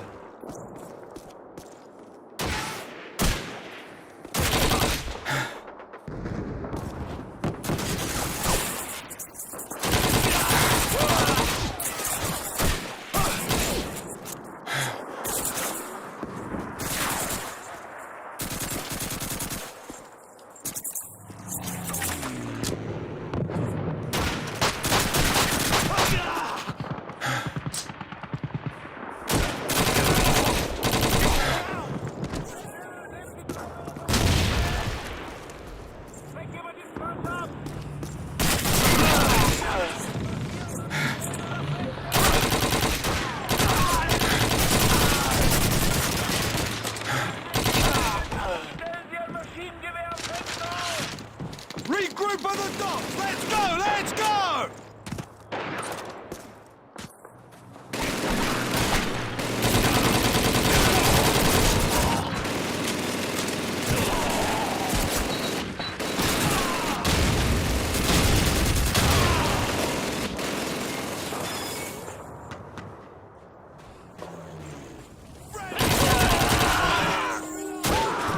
This building's clear!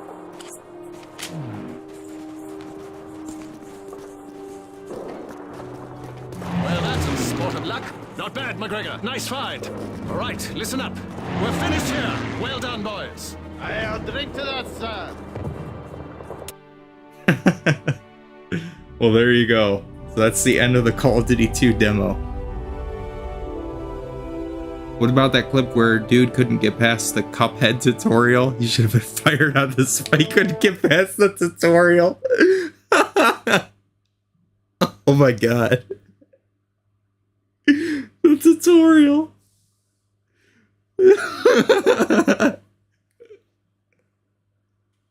Man, you can't make that shit up, man.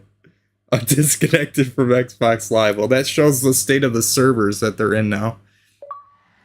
Immediately sign me back in. Okay. But anyway, yeah, that's So I think we've checked out about everything here. Oh, we got some interesting shit here. So, making of Painkiller Part 1 and 2, Xbox 360 launch party, and an interview with Saints Row developers. Developer People Can Fly, publisher Dreamcatcher. I like how it's got the blades set up too for these menus. Just don't know why it's not in full screen. Rated M for mature.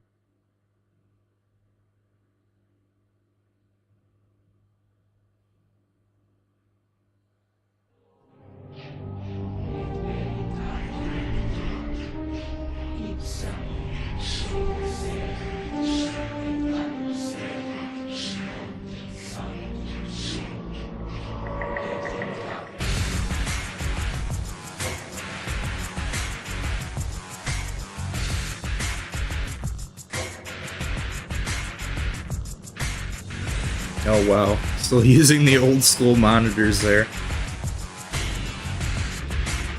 Painkiller, the making of. I don't even think I've ever heard of this game. Painkiller? Kinda sounds familiar, maybe? I died as Daniel Garner.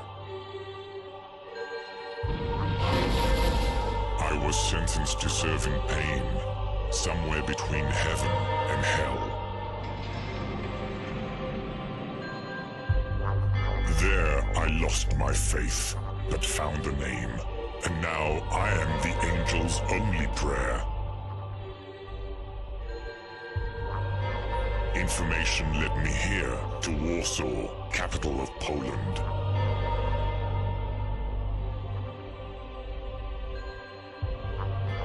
Just over 1.6 million souls. I managed to escape them, but I don't have much time. I must find those responsible for all this. This has all the trademarks of a corny 2006 YouTube video.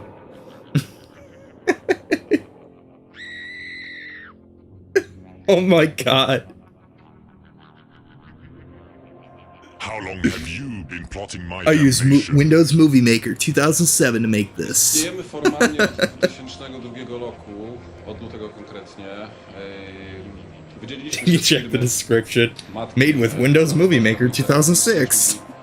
Wzięła projekt ze sobą, postanowiła stworzyć nową firmę. W ten sposób powstało People Can Fly. Natomiast o tyle jest to ciekawa historia, że na początku było nas dosyć mało osób, bodajże 10 i przez kilka miesięcy zupełnie za darmo wszyscy pracowali po to, żeby projekt trochę wyszlifować i zaprezentować wydawcom zachodnim. No jak okazało się, minimum 20 osób, bo 20 osób... You know exactly what I'm talking about, Chrome, if you've been on YouTube long enough. It really did kind of remind me of like a really badly aged YouTube video. Like one of those early YouTube videos that somebody made as like a skit with their friends. What is so special about me that they made me heaven's hitman? Postać Daniela Garnera jest trochę wtórnym produktem wobec tego, że trzeba było znaleźć kogoś, kto będzie siał zniszczenie, mordował... Oh man, this did not age well at all. Także najpierw była koncepcja, że chcemy zrobić określonego stylu grę, czyli horror pomieszany ze strzelaniną, a później... Yeah, I've definitely never played this though. This does not look familiar. I żeby oczywiście było to trochę ciekawsze niż tylko taki kawał mięsa, które chodzi i strzela do wszystkiego, co się rusza, to dorobiliśmy do tego historię o tym, w jaki sposób znajduje się pomiędzy piekłem a niebem, czyli w czyśćcu i dlaczego musi robić to, co robi. Nie nazywałbym go porządkowym ani czyścicielem, on tak naprawdę wykonuje tylko zadanie na zlecenie, zadanie, dzięki któremu ma obietnicę, że w końcu trafi do swojej zmarłej żony z powrotem, się z nią połączy w niebie. Jesteśmy i mam nadzieję długo będziemy pod wpływem... I don't even know what language he's speaking. Wymienić. Pierwszą i oczywistą inspiracją dla Painkillera są oczywiście gry tego gatunku. German maybe? Kinda sounds German. Natomiast faktycznie oprócz tego tak się składa, że każdy w firmie ma mnóstwo zainteresowań, w związku z czym jest tutaj dość interesujący, miły ferment intelektualny.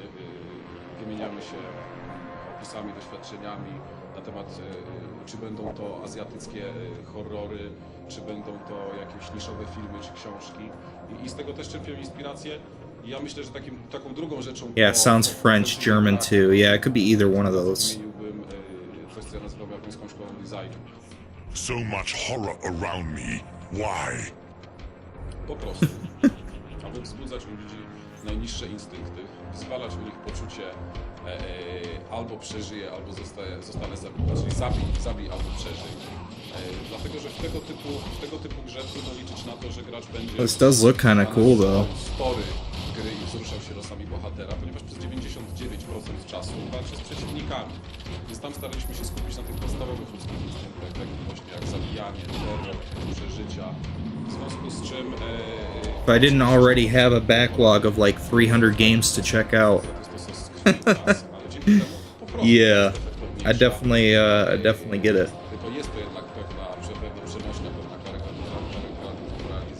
This is such a good era for gaming.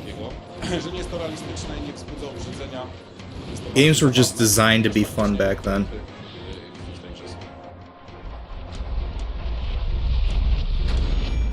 Survival horror a Painkiller to jednak są dwa różne gatunki. Survival horror, myślę, że główna różnica polega na tym, że w grach typu survival horror, jak sama nazwa wskazuje, chodzi tylko o przeżycie. Yeah, I ain't gonna lie though, it does look like a pretty good game.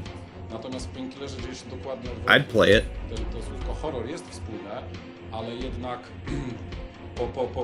po kilku minutach to przeciwnicy zaczynają się martwić, jak przeżyć, a nie główny bohater. Yeah, Doom Quake vibes, yeah. You got snipers in here and shit. Tak zwanego zarządzania, tym, że jest naprawdę super. Hell yeah. To sam staje przeciwko kilkuset przeciwnikom, potrafi wszystkich. Yeah, very much probably Quake inspired, for sure.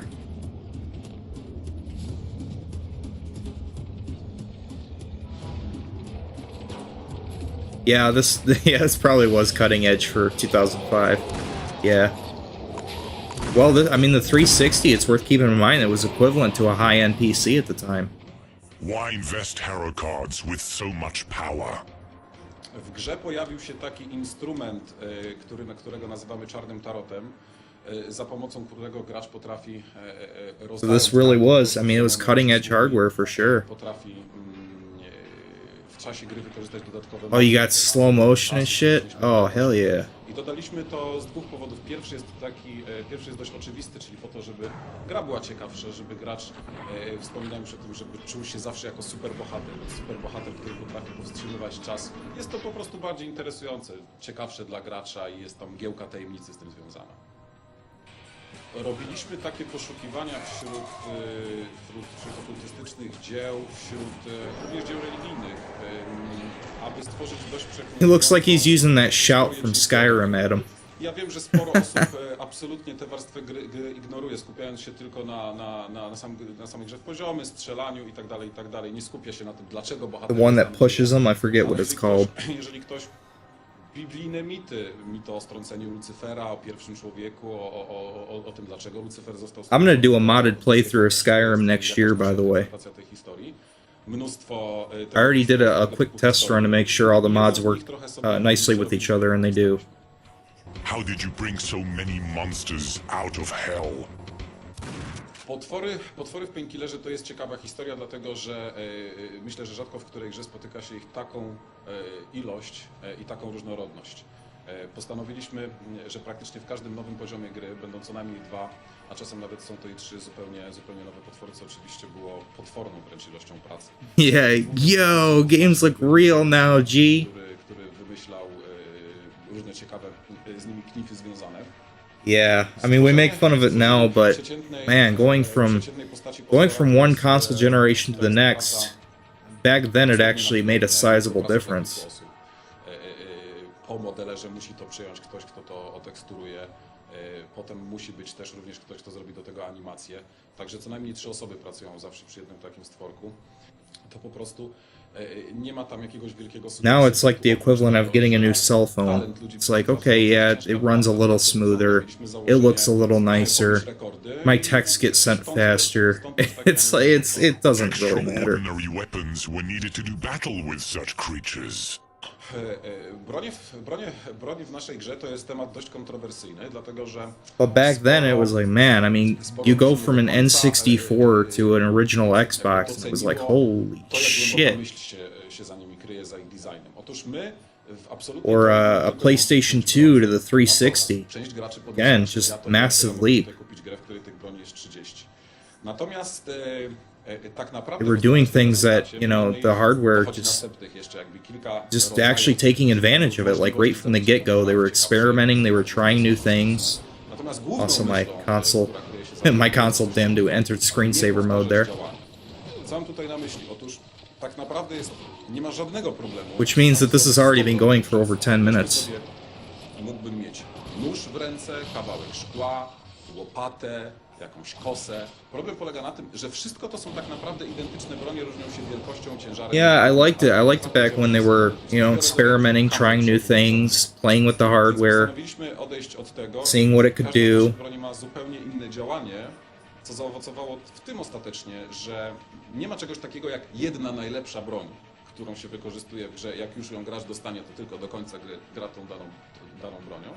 How many of you are responsible for my misery? Nie mam pojęcia, to nie moja wina.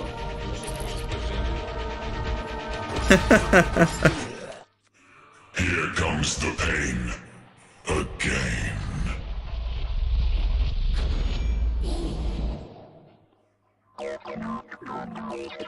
No demons were actually harmed during the production of Painkiller. Well, that's good to know. I was super concerned for the demons.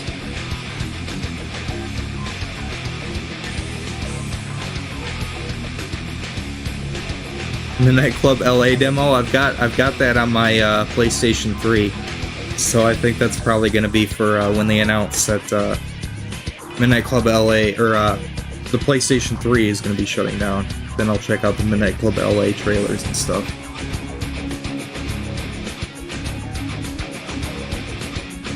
I think I've checked out plenty enough trailers for this stream for the 360.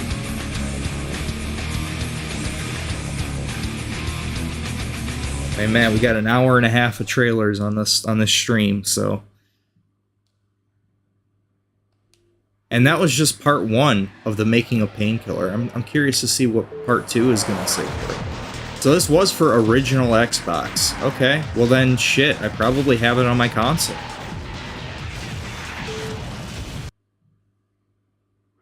Rated M for mature. Well, no, we mixed it up. We checked out the playable demo of Call of Duty 2, Jay. And these are the making of the games now, so it's not really trailers. Kind of behind the scenes footage.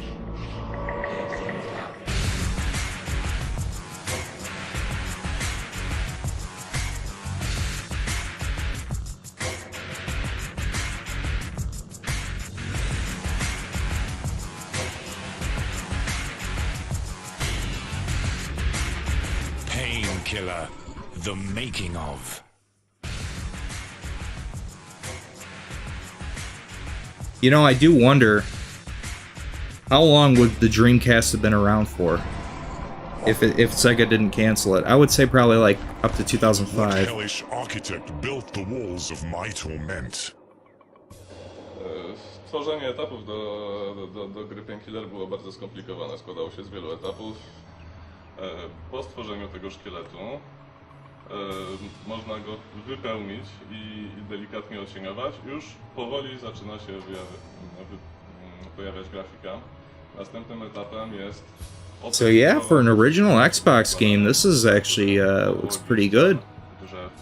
Wszystkich tego typu rzeczy. Pierwszym etapem było oczywiście znalezienie inspiracji. Wielu graczy z pewnością zauważy, że wiele etapów z gry przypomina prawdziwe istniejące w rzeczywistości miejsca. Jedna z takich charakterystycznych... PS3 store still up? Yes.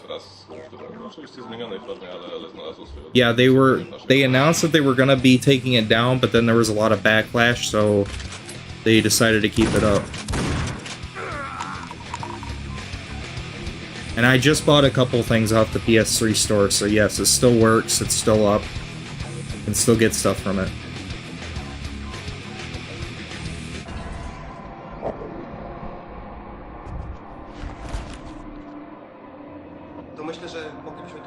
I just got the Spyro Trilogy on the PS3. The PS1 classics. There are things on the PS3 that you cannot get on PS4. Like PS1 classics and stuff. Fun fact, that's how I found Chrome's channel, how the Xbox is a spiritual successor to the Dreamcast. Yeah, definitely.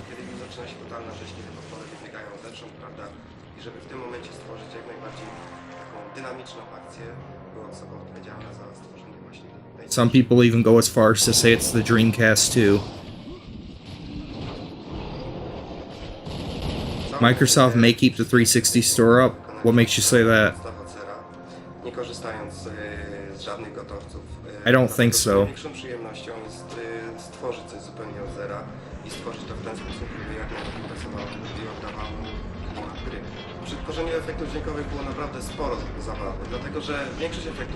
Backlash from fans. I don't know.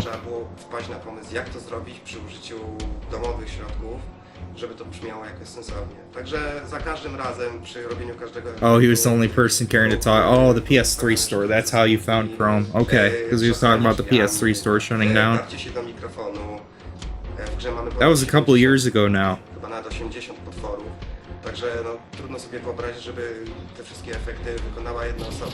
Także każdy po kolei z firmy przychodził, zdzierał sobie gardło i postrzelał do siebie samego. I kind of like the weapons design for this game. I daje na pewno wiele satysfakcji. Nie jest to bynajmniej praca przy kasie czy gdzieś przy taśmie. Yeah, I mean, you gotta commend them, man. I mean, they kept this shit up for almost 20 years, you know? Like, they gotta shut it down at some point. Przemyśliliśmy parę tekstów. Chrome says he was shocked Sony allowed the store to stay up. Yeah, I was too. I was okay with them shutting it down. Like, I felt like, you know, 15 plus years, like, okay, you know? It all becomes clear. I mean, for God's sakes, the original Xbox shut down in 2008. They only kept that shit up for like 6 years. The online services were up from 2002 to 2008. That barely got any support at all. Dreamcatcher was founded in 1996 and has been basically building games ever since. It started releasing, I think, the first products in 1997. The company has been releasing products globally for several years. Great now. microphone quality on this guy. Paris, and we have offices in Toronto. And Hi, I'm talking in underwater right now. My microphone's all muffled. I think when we were first looking at the game in 2003 I came on board to Dreamcatcher, and the game was already signed. 2003, 2004, looking at what is the product quality and what is the overall, kind of production, quality of the game when it comes out. And we all kind of agreed internally, both from marketing and from our quality assurance group, our production team, that Painkiller stood a chance of becoming a very good game. The first kind of result, kind of feedback that we got was really from the community. We started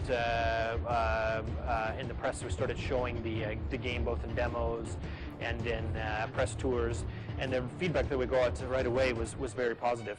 So we decided to provide enough. Oh, it was up until 2010. Well, I remember something happened in 2008 with the Xbox. The response was very good. So when we launched the game, I think we had a sense that it would be a good product. However, in the video game space, you never know truly if a game is going to be really good or really welcome.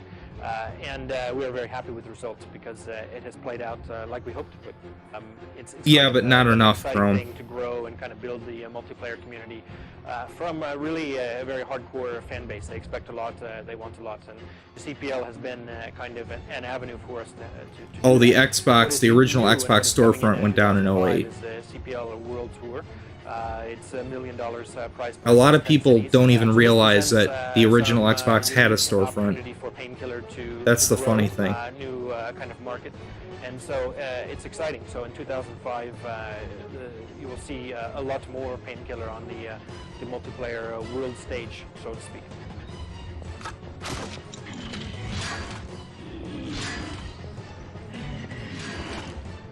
I think the multiplayer is definitely a key to any heavy FPS, any successful heavyweight FPS.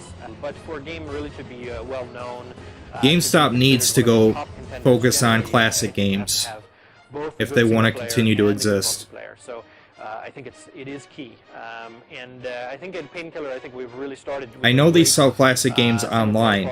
We have grown multiplayer. I've bought a We have couple, a lot of people that have been interested in it, have played it, but they need to have them in store. I stopped going to my local GameStop because they stopped carrying 360 and PS3 titles. Where I think a lot of people will become more engaged with Painkiller on the multiplayer side. My work here is done. And I can finally go home. It was an underrated console, Jay, yeah. Yeah, that is, I think that had a lot to do with it, is because, number one, the Xbox was hacked wide open, and number two, it wasn't that popular.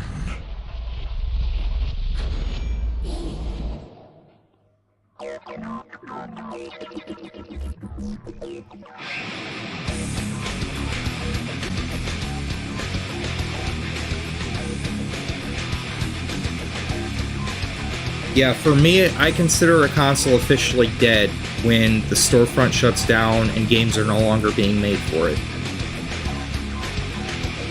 When there's no way to, like, legally get the games for it easily, as far as I'm concerned, the system is dead. At that point, hire it away.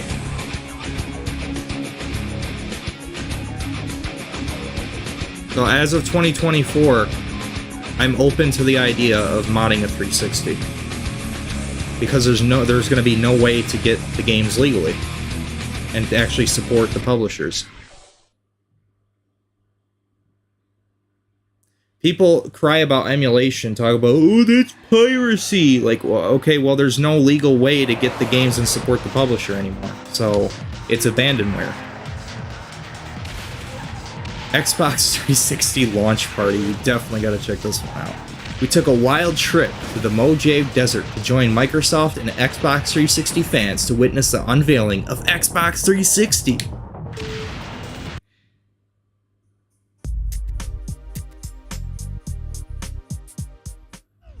Somewhere in the Mojave Desert, Xbox 360 was born.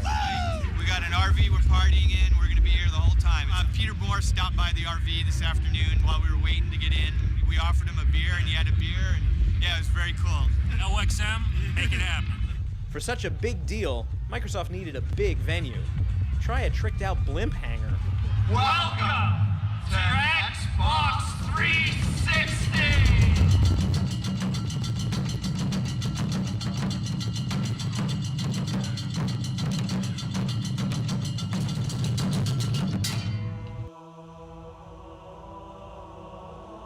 For rabid fans, it was their chance to be part of the action and to get their hands on all of the available games before launch.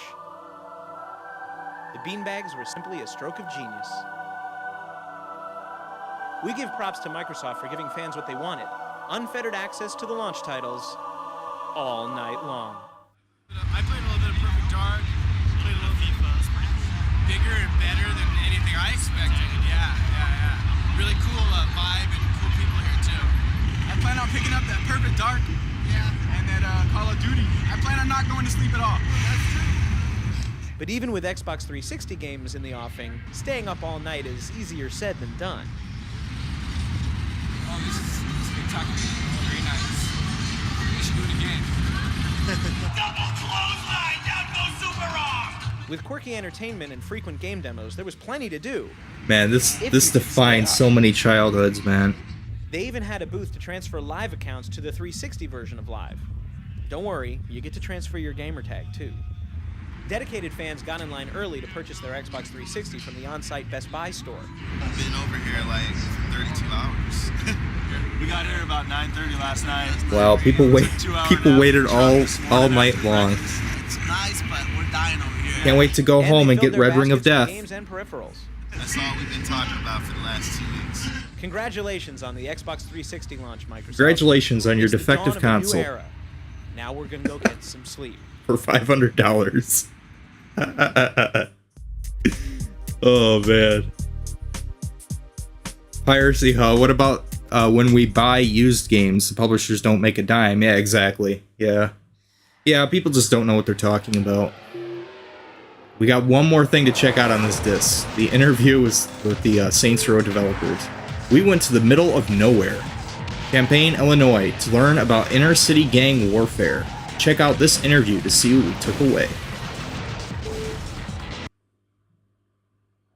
Hi, my name is Dan Cermak. I'm the Vice President of Product Development at Volition, and I'm here to talk about 2005 microphone quality. Open world Gotta love it. Game for the Xbox 360. It's an open world game in which the player starts as a low-level gangster, and he basically his gang's getting his butt kicked by 3 other gangs in the city, and you have to basically take over the city block by defeating the other gangs or doing activities in the world that allow you to gain respect for your gang. And as your gang gains respect, you go up in rank in the gang, and your gang spreads out over the neighborhoods. So you can actually conquer neighborhood after neighborhood. In the end, you got to take them all over. And we tried to focus on what you're doing at the time, allowing the player a little more freedom. This game ran so really bad about, on 362. Gameplay. The idea that the player gets to do what he wants, where he wants, and it actually matters. It runs at 60 FPS on the series consoles, though. That actually matters toward the end game. If you decide you like street racing and you want to race in the streets, great. It'll actually help you take over a neighborhood. It's all tied to the concept. Because the frame rate was uncapped. Go where he wants, do what he wants, and have that matter in the game. We have different things that you can do, almost mini games, throughout the city, and they're spread out throughout each neighborhood. And as you complete them, they give you respect and they give you money, which you can then obviously turn around to spend on clothes and cars and things, which you have to spend on clothes and cars, because if you don't, the gang members and everyone else gives you grief. The concept is that you have to represent for your gang, so you're constantly upgrading your clothes and your car. It's just expected. Yeah, everybody called this game a GTA clone, pimping and, but I see it for what it really is. Street racing, there's all kinds of different racing styles, from demolition derby to combat car It has its own very in-depth storyline, its own unique characters. There's 13 plus activities, but they're layered. Look, you can see their tests in the game. Do you see that? They just added themselves a wanted level. It's very interesting. An activity, Test the cops. You do it, and it will change in the next layer up. Look at But that also we have frame rate. complications that can Holy happen. So shit. You might be trying to find say for pimping, go steal hose from another gang. And when you're doing that, you get there, you might find that the hoe's been arrested, and you have to get her from the cops. So you got to take the cops on to get that hoe and get her back. Things like that can happen. It didn't run that It bad is on 360, but so it really ran pretty adds a whole bad. mix to it. I think that the other thing to talk about is the system we have with pedestrians. It's this 35,000 lines of dialogue just to allow you to be immersed in a world that feels much more alive. I think that's another part of really that next-gen gameplay is trying to put you in a world. Yeah, this felt like a lot of people had said this is basically like a next-gen Grand Theft Auto San Andreas. There's a gang notoriety in each one. So if you go into one area, it's one gang, they'll know you. If you cause trouble in there, they'll know you and they'll be It's after a you. But pretty if you leave fair that little comparison, gang, I think. It changes completely. That gang doesn't know you, your notoriety drops off. So you can cause trouble over there. Like in terms of like, you know, fighting each other. way it looks and You can get everything. cops fighting gangs while you're standing there watching. There's all kinds of things that you can do like that. You can also, we have a notoriety with the police that's everywhere in the city, but we have ways around it. So we have this awesome character creation system where you can literally change everything about yourself. In game, if you want, and you get in trouble, you can run to the plastic. No, what did he say? I'm having a hard time understanding him. And walk out and your notoriety will go away. Also, we have drive-up confessionals in case you get in big trouble. You can just drive in and it'll drop. I'm paying more attention to the gameplay in the That's one thing background. that can be a real annoyance. You got to wait this real long time for notoriety to go down. Well, there's ways in the game to give it a boost. We have up to 12 players can play 8 to 12. The idea is 6 different modes, and it's all tied to the subject of the game. So you can have co-op in the game. It's the ability to have gang versus gang as well. We have at least 12 levels to start with, and of course there'll be downloadable content to add more levels to that. But the concept is that when you get into online, you actually can bring your character over, and then that character will persistently be tracked. So as you play and you get good at playing online, you get rewarded. You get rewarded just for playing, and then you get rewarded for winning. So you'll get money to spend in the online store, and as you spend that money, you can actually take your character and really bling him out, just really dress him up, and everyone will know how much and how good you are just by how you look, because you can really take him to extremes with things that nobody else can. He buy. actually used the word hoe. Thanks for letting me. That's speak to you funny. about Saints Row. It's we're really proud of what we've done with it. Yeah, and 2005, man. This is before the SJW era. You were allowed to say hoe back then. I think you were still allowed to say faggot without getting canceled too. It was a different time. 2005 was very edgy. And Dark Lizard wanted to know if my account on here is the same as what it is on the series account. And the answer is mostly yes. Yeah, so the account, the only thing that's different with the 360 account is basically your profile picture. My God, this is taking a long time to load the dashboard. Yeah, it's mostly the same. I mean, in terms of like tracking the gamer score and all that, it's the same. I don't know why it's taking so long to load the dashboard though.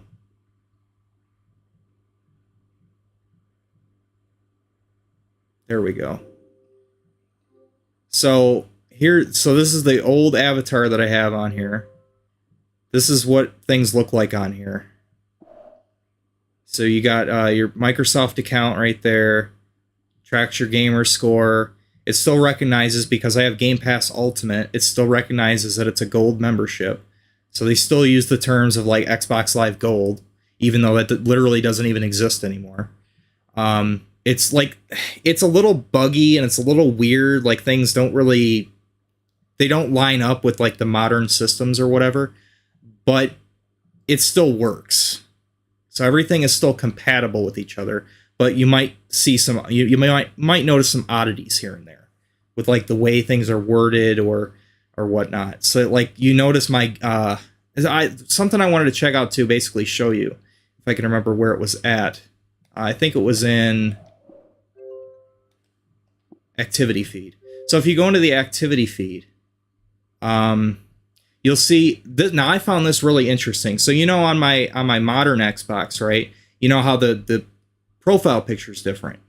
So you'll see right there, it recognizes on my 360 that even though it's the same profile, the profile picture is different. I find that really weird because it doesn't show up as that profile picture on there. You'll see on the upper right corner of the screen, it shows a soldier. But on here, it's my actual profile picture, a Phoenix. So I just found that kind of weird.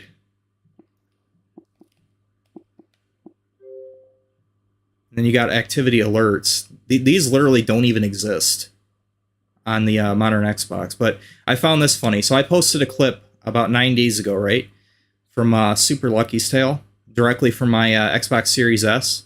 And it recognizes that I made the clip, and it shows the correct profile. It shows all of my activity for it. So that surprised me that all showed up. I just found that very interesting. And look, if you hit view profile, it will take you to my actual profile. But then the gamer picture will be different. So I don't know. And it still has the reputation too. Look at that. That's also been removed on the modern systems. You don't have the rep score anymore. You don't have a gamer zone anymore. So there's a lot of like little oddities and stuff that like doesn't really function anymore on the newer systems, or just basically just doesn't show up anymore. But it does on here. But vice versa, there's also things on the 360 that you can do on here that you can't do on the newer system. So, for example, if I wanted to watch this clip, it literally just errors out. I can't even watch my own video clip. For some reason, whatever format that the Xbox Series S takes clips in, it's not supported on the 360. So I can't even watch this. So that's pretty funny. But yeah, so that's a thing. Activity alerts, you used to have that.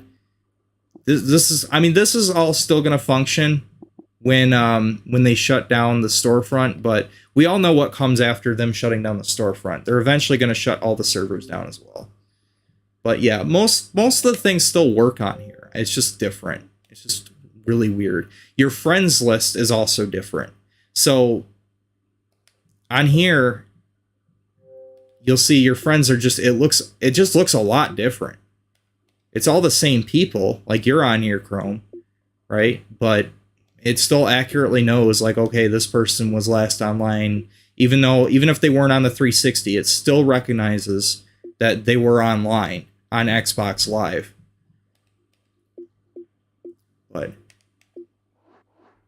yeah, and this just shows you that I really don't play online, because especially not on 360. But if you go all the way down, look at that. Last met 2,283 days ago. If this doesn't show that I don't really play online, I don't know what will. But yeah, you had a players met list. So that was a thing. But what else? Is there anything you guys want me to Bing search on the storefront? Could be literally anything at all. What do you want me to look up before they shut this down? Because once next year hits, this is going to be gone. Thanks for saving my ass on that one stream on getting the 360 dashboard up Xbox One. Yeah, that I know you didn't even notice that your stuff was on there. Yeah, Wheelman.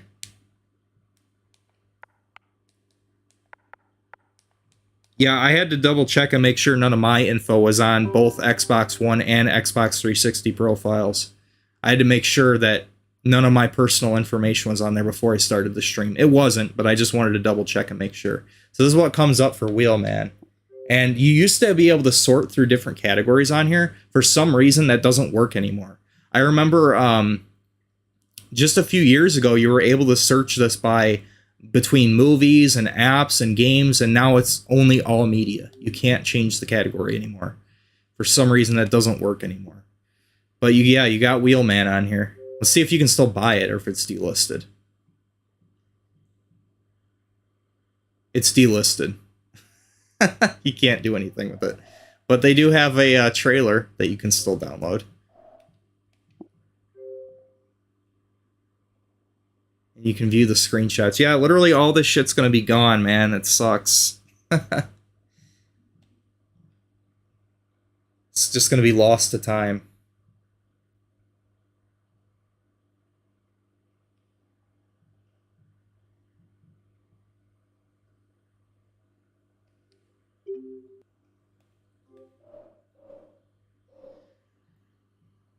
I think I might have to purchase it on the 360 store. Yeah, unfortunately you can't. Just the trailer. So what other stuff you want me to look up? I got one. How about Need for Speed? Let's see what comes up for Need for Speed. I have a keyboard on my 360 controller. So here's what comes up for Need for Speed. Something from Carbon comes up. It's $1. 67 Shelby GT500. Unlock the 67 Shelby GT500 for your immediate use in Need for Speed Carbon, featuring one of the most famous names in muscle cars, the classic Shelby GT500. It separates itself from the rest of the herd with the unique front end, featuring hood scopes and center-mounted lights. This car can be achieved without purchase by progressing through career. So that's pretty strange, huh? This is the one piece of DLC they got on here, and it's $1, but it's to get immediate access to a car that you can buy anyway later in the game. Okay, that's kind of weird, but alright. So if you want access to this car immediately, then there you go. And if you go to the full game, it's not available to purchase as a digital thing, but you can download a demo of it. HDTV 720p. And then, yeah, that's the only DLC. So that's it. Just a demo and the 67 Shelby GT500. Complete movie pack. So they got Need for Speed Rivals on here. You got Carbon digitally? Oh, lucky. Yeah, I've got it on my original Xbox digitally, and I've got it on disc for my 360. Most Wanted 2005. I don't think that's on here. Dr. Pepper Need for Speed Shift 2 theme. What the hell?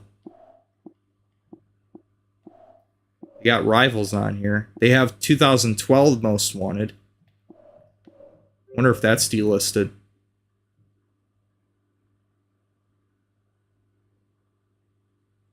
What, it came to the 360? Yeah, Most Wanted 2005. Yeah, that came to the 360. It didn't come to the PS3, but it came to the 360. That was a launch title for the 360, actually. Undercover, yeah, Undercover's on 360 as well. I think it's on here, actually. I'll double check, but I'm pretty sure it's actually on here. Wow, so they're still charging $20 for this. But yeah, you can still get this. You can get all the DLC for it, too. Got a bunch of trailers on here. $30 for the DLC bundle, so that's essentially a season pass.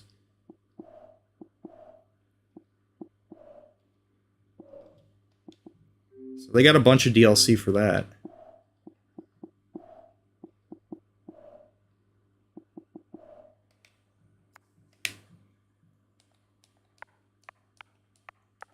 Yeah, typing on here without the keyboard is a real pain in the ass. But yeah, here's Need for Speed Undercover.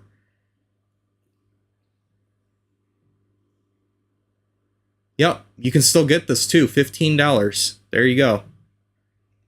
You can still buy this. Boss Car Bundle. They've got DLC for it too. Wow, I'm surprised.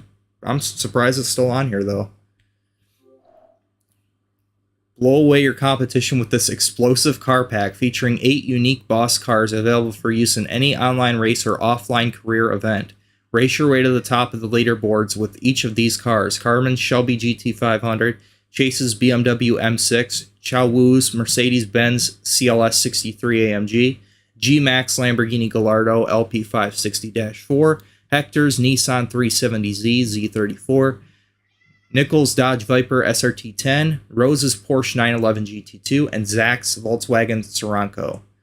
Note, the free Challenge Series upgrade is required separate download in order for these cars to be used.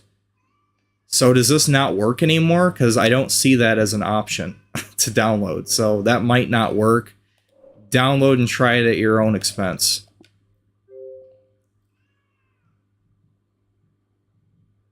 Man, they made the game look kind of ugly in these screenshots. It looks better than this in the actual game.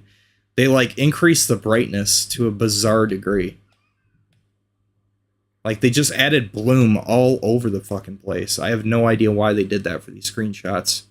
I promise it looks better In the actual game, it does not look like that. It's quite ugly, actually. Wasn't that the era where it's like, oh, Bloom makes the game look better, so they added Bloom like all over the fucking place. That was like the era where everybody was obsessed with Bloom, right? So, anything else you want me to look up? I'm going to focus on buying the rest of the DLC for games I already have, then more games until shutdown.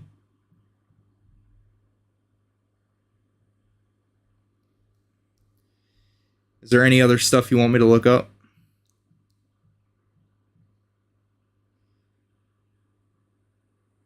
Still want PS1, PS2 classics, though. Yeah, I hear that. Test Drive, that's a good one. I'm surprised that Bing Search still works on this at all, though. No, Test Drive does not show up. It just shows up with a bunch of random shit. For some reason, Call to Arms DLC pack shows up, and it's got a Gears of War Judgment logo? Question mark? Do not purchase if you're a VIP pass holder. It's a DLC for Gears of War Judgment. It just adds multiplayer maps. Why would that show up when you type in Test Drive? Oh, Test Drive, yeah. You want Gears of War Judgment DLC. Here you go. Thanks, Bing. Yeah, that's just what I was looking for. Man, their searches. Yeah, it's something. Ghost Recon Advanced Warfighter demo. Get a free demo for this. I think I actually own this game. I wonder if I could get this. Because I bought it on Series S. Showed up on sale on the storefront. What happens if I type in Ghost Recon?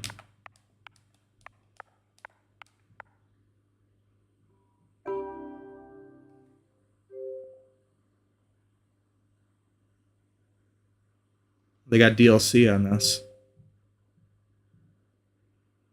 Yeah, there you go. See, download again. So I can still get this on my 360.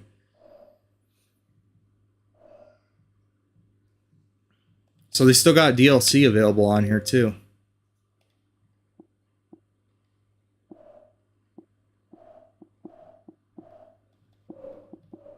Oh yeah, that reminds me. Seeing all this Avatar costumes and shit, I wanted to go through the Avatar storefront too.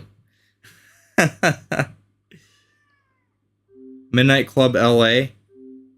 PSN Search does that shit too.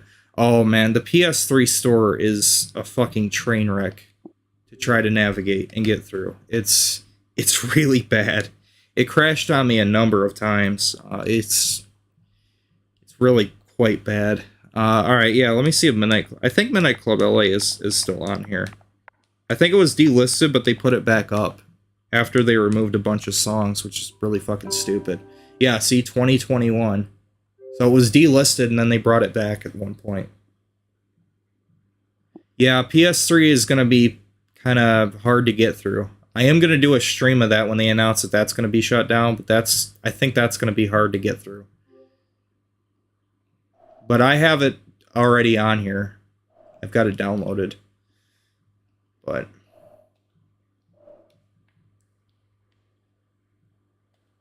yeah, apparently it runs at 1080p too on 360. HDTV 1080p support.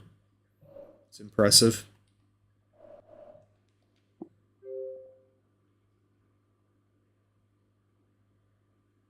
I don't know what the obsession with Bloom is back in this era though. Bloom and motion blur. Everybody was obsessed with Bloom and motion blur back then. I have no idea why. Original songs are on PS3. Yeah. Yep.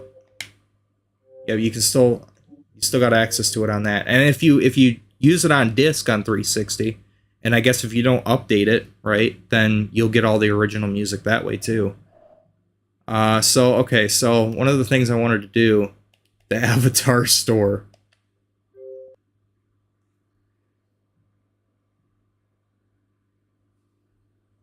Because I'm going to assume that this is also going to be shut down. Appreciate you informing me about the PS Pro features, man. Oh yeah, no problem.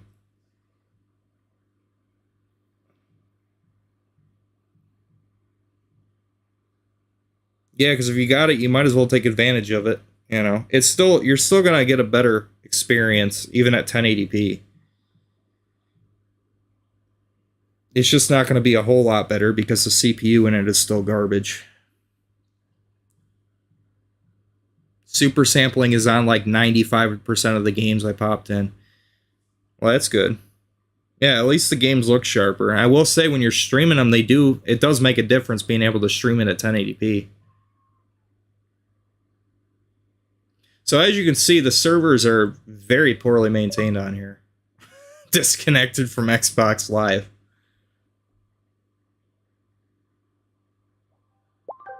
Sorry, the Xbox Avatar store isn't available right now.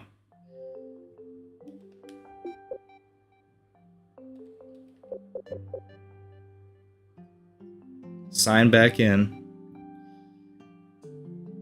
I promise you it is not my internet. I have business class internet.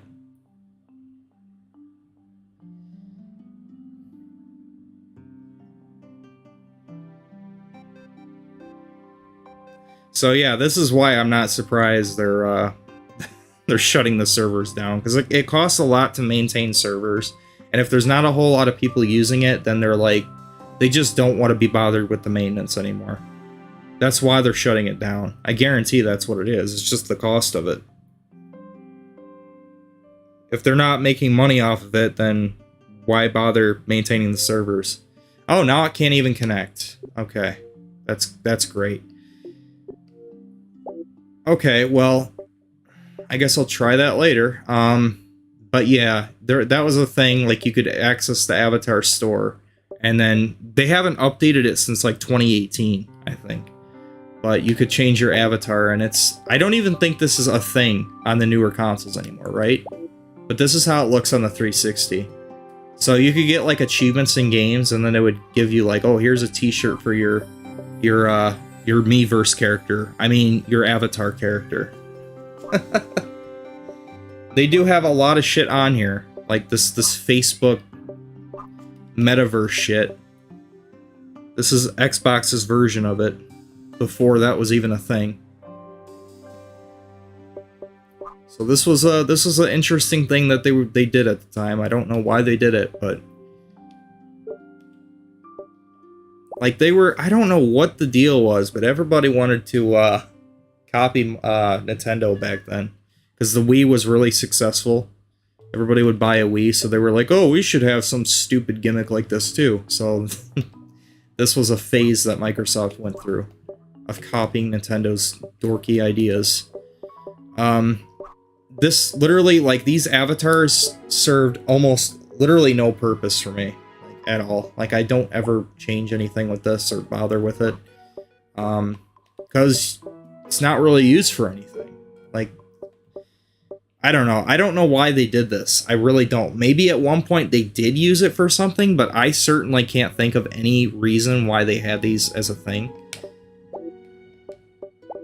But yeah, you could change the way your character looks, and you have different props and stuff. So I literally just bought this just to see if you could still actually do that, and you can. This was $4 to get this. $4 for this animation that you will never see, no one will ever use, you won't do anything with it, and literally no one will care. So if you want a virtual way to just throw money in a well and just donate money to Microsoft as a charity, then go to the Avatar storefront, if you can get it to work. So, there you go. I'm going to try one more time to sign back into Xbox Live. I might have to go back to the dashboard in order to actually do it.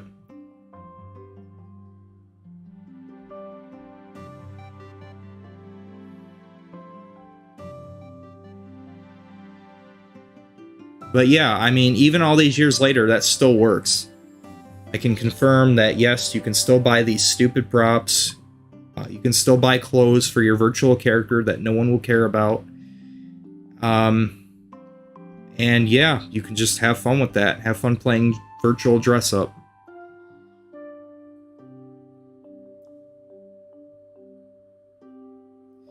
Is Xbox Live down or something? Like, did it literally, like, just go down? Because it's still not able to connect.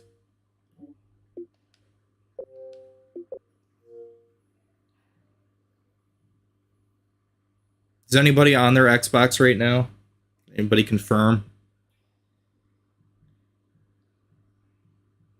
It's probably just the 360 being the 360.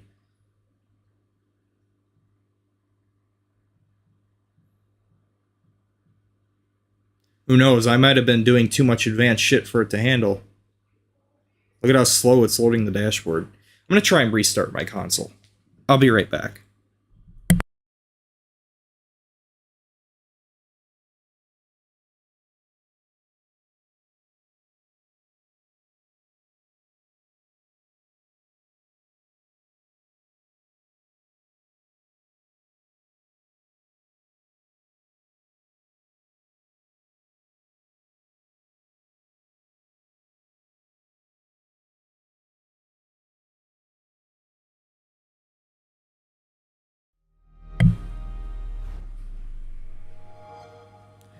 Alright. Let's see if that'll fix it.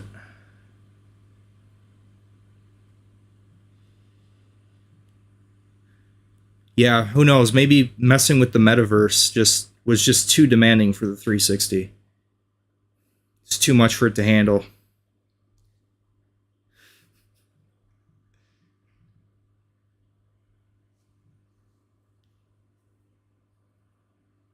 It's still loading the dashboard slowly.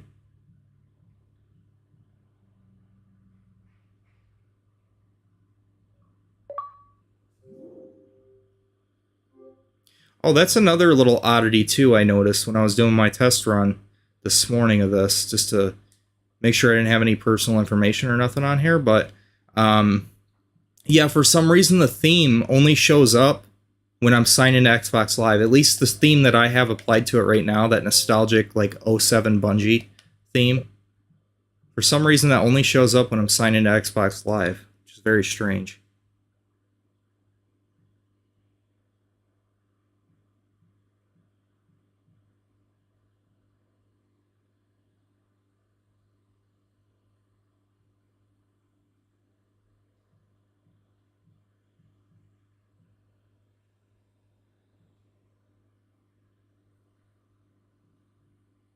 Yeah, that was the thing too. You could set up a passcode. I set it up many years ago, and I never bothered to deactivate it. Yeah, I still can't connect to Xbox Live, so I don't know what's going on. Yeah, I wanted to kind of showcase the Avatar storefront, but for some reason I can't get on Xbox Live right now. So, yeah, I guess that'll be the end of the stream, unfortunately. But yeah, I hope you guys enjoyed. That's pretty much everything I got to show off for this kind of look back at the 360. Clearly the servers are not very well maintained. Yeah, I hope you guys enjoyed this look back at the nostalgic Xbox 360. One thing they could have done as like a last update was to go into the settings menu. You could change the dashboard, you know, like between the OG Blades dashboard, the XMB menu update dashboard, and then the modern dashboard, which is what it is at now, right now. I don't know why they never gave you the option. For the longest time, though, there was one final update they made that was actually good. They used to display ads all over the 360's dashboard, and it would lag your system. They made a server-wide update, and they removed all the advertisements. Like, even if you had Xbox Live Gold, you would have ads on your dashboard. It's like, it's so stupid. I don't hit the 3-hour mark. Well, we can talk for another 5 minutes if you want. Maybe I'll try to connect one last time in a few minutes here. But I don't know. Are you guys on Xbox right now? Like, can anybody confirm if Xbox is down or not? Xbox Live? I'll go for a few more minutes. I just want confirmation if Xbox Live's down. Quiet J with the you'll stay for X amount of minutes. Well, he's right. I've only got like 4 minutes left and I'll hit the 3-hour mark. But yeah, I enjoyed looking back at the system. And like I said, I will do the same thing for the PS3. I had no idea how long this would go. Yeah, Chrome, turn your 360 on. See if you can sign in. Well, anybody, even just a modern console. Oh, it's still up? Well, then that's weird. I don't know why I can't connect.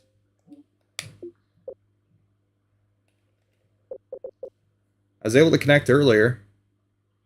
I was connected earlier, now I can't.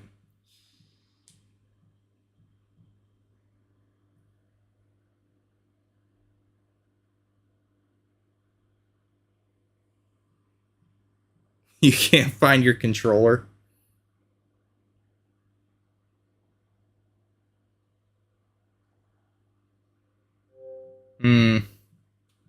Very strange. Yeah, it's not looking good, man. It seems like their servers like literally just went down. Figures right when I do a stream, right when I'm doing my last segment for my stream, a look back at the 360, it's like, no, fuck you, Prince. We're gonna shut our servers down right now, a year early. Imagine if they really did that, though. Like, they shut it down. No, you know what? We don't want to leave it up for another 11 months. Fuck everybody. You want me to see if I can connect? You can if you want. It's up to you if you want to check it or not. I can't connect, so I don't know what's going on. I was just curious if it was something going on their end right now. Yeah, they said farewell before the farewell. Yeah, exactly. Jeez Louise. But yeah, anyway though, yeah, the advertisements, man, they would just litter it with all a bunch of ads as soon as you would log in online. And it was just gross. Like, even if you had Xbox Live Gold, it's like, here's a bunch of ads on your 360. Oh, that's great. That's just what I wanted to see. You know, the PS3's dashboard was so clean looking and everything was nice and organized, and like you log onto the 360, it's like, here's an ad for Mountain Dew, here's an ad for Black Ops, here's an ad for this, here's an ad for a new movie that just came out. It's like, I don't want this. Why would you do this? It's up and running on the Xbox website. Yeah, that's weird. Have profile names on the PS3. Yeah, it's like, that's one of the things the PS3 did better for sure. Was just like their dashboard was just so clean looking. That XMB menu was just a really good dashboard. Microsoft did end up getting rid of all those ads on there eventually. They're a server-wide update. And it definitely, it made an improvement because the 360 ran better once they did that. But, because every time you'd go back to the dashboard, it would take longer to load because it also has to load all the ads along with it.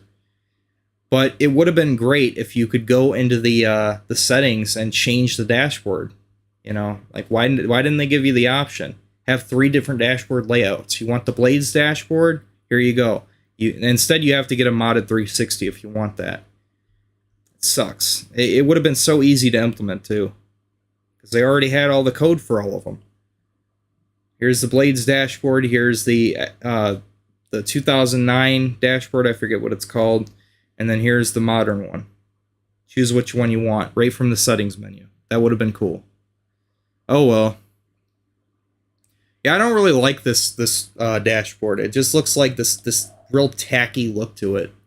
Kind of looks ugly, and it hides your theme too. The only page you can actually easily see your theme on is this one, your social tab. But it just looks really tacky. It looks like Windows 8. That's what it looks like. It's like Windows 8. Cancel. Connect randomly. Thought I said Xbox. But anyway, yeah, well, there you go. I hit the 3-hour mark. I'm going to try one more time to get on Xbox Live. And if I can't, then oh well. The second one was better. Yeah, the second one was my favorite too. Also, the startup back then was better. That's just my opinion, though. Thought it was just a cooler look.